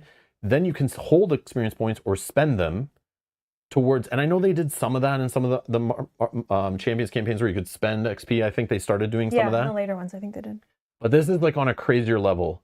Like spending XP to change cards in your deck and upgrade your deck and modify your deck, not just add a card to your deck. Like pull cards out, put cards in, and not mess with your deck too much and improve it is like, it's like a crazy side of the hobby that, like, you know, we always think like a game like this, it's like deck building is part of it and gameplay is part of it. And there's 2 sides to that game. It's a lifestyle game. So there's like the deck, like in Magic the Gathering, right? Like people love brewing decks and whatever is like a huge part of the hobby. Just like miniature wargaming, like painting and building armies and all that stuff is, and assembling miniatures and all that stuff is just as much of the hobby as like showing up and playing an actual battle on, you know, a table. This is like more in the deck building side is required than something like Marvel Champions. Like, especially if you're playing the campaigns in this, not just standalone scenarios, which those exist. You can play any scenario in this game standalone. You can buy standalone packs. Just like you can buy standalone packs from Marvel Champions, you can play, you know, like Marvel Champions, you can play the scenarios from the campaign separately also. This is the same thing. So you could treat it like that and make it a little more lighter. And you can net deck decks and play against them, you know, and eliminate that. But it's like, in this game, I feel like if you're just net decking all the time, you're missing a lot of it. But I have people that do it for me and allows me to cheat and be able to play this game and Marvel Champions and Lord of the Rings and Earthborn Rangers and whatever Haven game and whatever other campaign game and like all these other games all the time, because I don't have to I'm only dipping my 1 foot into the water, you know? So I'm just warning you that to enjoy this game to the fullest, and I see that's part of it, is like just bathing yourself in the cards and the community and the deck building and the upgrade paths and the campaigns and like, it is like so much more is there if you're willing to give it that time. But if the theme, that's why I said theme first. If you don't care about the horror theme and you don't care about all the Arkham and Lovecraftish stuff, it might not be worth your time. If you just like comic books and Marvel and punching people, that might be fine. This is not just another Marvel Champions. And the same with Lord of the Rings. Like they're all different in their own way. Like, and Lord of the Rings would be less deep in the story stuff. But the deck building still is kind of rough for that one, because you're literally have to like build a new deck or tweak a deck between each scenario is what you're supposed to be doing if you're playing it on normal difficulty or whatever. But yeah, it's tough. It's tough. If you like the theme a lot though, Darren, and you already know you love LCGs, what I'm going to tell you and I tell everyone else, just buy a core set for this game. Go find the revised core set, the newest one, buy it from your local game store, or find it used online. Some people buy it and get rid of it because they don't like the game. They hate the chaos bag mechanic, okay? I'm going to warn you, that kills the game for a lot of people. But you already know what it's like to spend lots of money in a lifestyle game, so buying a single core set and stopping there for you is probably like nothing, right? So what I recommend is to try the beauty of the game. Don't take anything I'm saying. Who cares what I say? Who cares what anyone on the internet says? The best way for you to find out is try it yourself. Buy the core set, play through the 3 scenario mini campaign, play with pre-built decks, tweak decks, build your own decks, play with a friend, whatever you want. You can get a lot out of that core set, but play it through maybe a couple times and see if it's actually for you. Don't start going out and buying someone's whole collection for $800, $1,000, whatever. Don't go out and start buying packs at your local game store because they're on sale. Just start with the core set, play the core set, finish the core set. Don't order anything else. Play it, make sure you love it, and then go from there. And if you don't love it, you know you can sell that core set to somebody else or gift it to somebody or just not buy any more for it, and you're fine, right? But try that base core set out, because that core set gets a lot of people to really love the game and fall in love with it, right? Obviously, it made a big splash when it came out. So, like, just pretend you're back in 2016, 14, whenever this game came out. 16 sounds right. 2016. Pretend you're back in 2016, except for the fact is you can buy the revised core set that's more recent, which is even better. Buy the revised core set or find someone who's selling it used or whatever, and try it out. There are ways to play this game digitally online and stuff, but that's like lame. I say buy the game, try it out, because the base game could be, you can get your value out of it for sure by playing all 3 scenarios, maybe playing through the base campaign like twice. It's not that long, it's not that invested. Play with pre-built decks. There's not much deck building you can do unless you're jamming like 2 colors together, which you can. There is a bunch of investigators in there. There's one recommended for solo. You can try it out. See if you like it, but do not spend any more money on it unless you like played the base set and you're like really in love with the game. That's what I would do. Just buy the core set. Like, yeah, you don't need to waste your time. You already know you love LCGs and you already say you love the theme, so you should just try it is your next step. Because then I feel like there's a good chance you'll love it. And then just kind of approach it as you want. Like, then after that, if you like it, then you pick one campaign of any kind. One that's on sale, one that's available, whatever you want. You don't have to play them in any order, just like Marvel Champions. You can buy any campaign of Marvel Champions, any hero packs you want, play it whichever order you want, doesn't matter. It's kind of like that in this too. So yeah, there you go. Hopefully that helps you, yeah. Let us know what your thoughts are. But yeah, that's the best way. Don't take my word for it. I love each of these games for all different reasons. And yeah, like Marvel Champions is its own special baby for like getting it to the table pretty quick.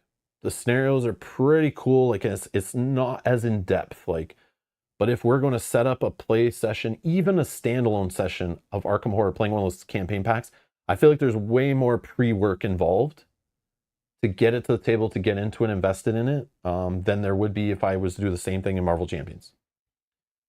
And Marvel Champions I freaking love. I love that freaking game for many other reasons. Multi-use cards and like the theme on that game and the approachability and the solo, like the way they did solo in Marvel Champions, like just feels like a way better solo game to me. And I've tried them all solo. That's the one. Like they really thought of like, okay, solo serious. Let's actually make it proper in that game, and it like pretty much is. So yeah, there's so many things about all of them I love. Each one different, but yeah. But they're all heavy investments. Like heavy investments. So it's tough. But yeah, if you got the spare time, just try the base set. I'd say try it there. I do see people selling collections online all the time, though. Yeah, same. But who cares? I would just buy a core set. If you like it, still buy someone's collection. You'll have some extra cards from the core set. Who cares? But you could easily buy someone's collection if you really, really, really love it and just want to dive in deep. I see that same thing for Lord of the Rings all the time come up. I see Marvel Champions that come up now. Like all the LCGs over the last however many years, always somebody's selling a collection online in one of the groups, always on Reddit, Facebook, wherever. Someone always just wants to get out after buying hundreds and hundreds of dollars of cards, and you can save lots of money, and they probably took very good care of it. And yeah, so that's always another way too. So don't feel like overwhelmed because you're getting in so late. Again, you could always just buy one campaign at a time too. You do not have to, we've learned, you do not have to just buy the whole collection to have fun with this game. You can literally buy the base game, play that, and then buy any campaign you want, and maybe like one player card box or a pre-built investigator, the starter decks, and throw those in the pool and play it, and it's still fun and works. Still fine. So yeah, there you go.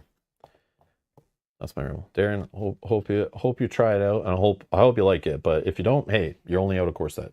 I don't feel too bad about recommending that kind of stuff. I don't like telling people what to buy, but that's the way I would play, and that's the way I usually play with these games. I just buy the core set, play it, but then just like most people who end up falling in love, all of a sudden there's a $500 order at my local game store to buy everything that they have in stock because I fell in love after like 2 scenarios. But at least you tried it first. Yeah. Late to Champions after the 3rd expansion. Yeah, so you know exactly what you're doing. Yeah, I'm not worried. I think you'll be fine. You'll either like it or you'll be like, man, like I can't keep 2 of these going at the same time. And that happened to me with Lord of the Rings back in like probably around this time, 2016, I think. Maybe it was earlier. I don't know, whenever we found that Grey Havens was coming out, I remember around then I was like, okay, let's stop. I'm stopping buying stuff because I couldn't play. I was playing also the competitive LCGs at the time, like trying to play Game of Thrones at the time, or Warhammer 40K, or whatever the heck was out, or maybe both of those. Also dabbling in like Netrunner probably. And then I also had Lord of the Rings to deal with. And I'm like, man, I don't have time for all these LCGs to try to keep them all straight, all their FAQs, all their updated rules, all the new cards coming out all the time. I just had to put one on the back burner, and Lord of the Rings I stopped buying stuff for. And then when I saw Arkham Horror, I'm like, hell no. I was interested though. I watched the launch of Arkham Horror, watched the live streams. I was debating to go to launch events and all this stuff. I was like, ooh, an LCG. I love LCGs. A new one by the same people that worked on Lord of the Rings. Ooh, I should love it. But then I was like, no, I can't take on more LCGs. I gotta stop. But now here I am. I got into this game way late. Still loving it. Still having fun. Mm-hmm. I got into Marvel Champions Array on the ground floor. Cool. But then I stopped buying stuff for that over the last few months. But doesn't mean I can't just catch up easy because I do have a lot of that game. But yeah, I just thought Marvel Champions. Lord of the Rings I'm going to keep up with because like I'm only missing a few things from that whole game because I was collecting it from the beginning. Mm-hmm. But yeah, I noticed like Game of Thrones first edition, we dived into that and it was like, I forget what set, like set 6 or something it was on, and we were finding all the packs and the boxes. I remember driving around to different stores, going to different states and provinces, trying to like just go to local. A lot of stores didn't have online at that time, so we literally like drive. I'd be driving. We'd be going to like the U.S. to shop or go to like a trip to like Cedar Point. And I remember like trying to map out the trip and like stop by any game store like all through Michigan. I was like finding any game store that sold any board game products and would like drive out of my way off the highway, find the game store, buy any Game of Thrones packs they had that I didn't have, or our friend Justin didn't have, or like Mel needed or whatever. And we'd be buying all these like extras and like trying to just build the past set that there's so much that wasn't in print either that we were trying to find. I remember that, like, yeah, a lot of hours and gas money spent finding packs just so we could have everything. Darren says, I'm not the type that buys everything. I mainly buy the heroes and expansions I want to play. Yeah, I wish I could say that I had that kind of self-control. I'm trying to get better, okay? I'm going to meetings and everything. But yeah. So then you're fine. I feel even better now about my recommendation. Excellent. Anyways, there's another episode of Arkham Horror, The Feast of Hemlock Vale in the books. So we're streaming again in 2 days. Same time, 11 a.m. Eastern. It's already down below in the video description. If you expand it, you can find our deck lists that we played today. But our updated deck lists are in the next episode. But there's a playlist link down there. You can find the next episode. And you can even set a reminder on it. I think it says like notify me or something, right? Yep, it does. You click notify me and you'll be notified when we go live. So if you forget, or just check your subscription feed if you're subscribed, or beside the subscribe button, you can turn on notifications, turn them all the way up while you're watching this if you care. You can always turn them down after too, but that will notify you like when we go live. And again, if it's not Arkham Horror, you can just swipe it away. Because the same day, I think Monday night, after we play Arkham Horror, Kyle's coming over because he's not available other nights. So Kyle's going to join us on Monday evening to play our next campaign episode of Lord of the Rings, Journeys of Middle-earth, the Spreading War campaign. So we'll be doing that the same day. So if you get notifications for that kind of stuff, you just swipe them away. Just ignore them. It's all good.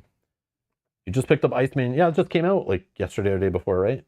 I know, I still see all the Marvel Champions stuff, and I'm like, man, I want this X-Men stuff, but it's like, yeah, Jime. Yep. Lotor Jime, not Jimmy. Anyways, thank you all for watching, and I guess we'll see you in the next episode. Bye-bye.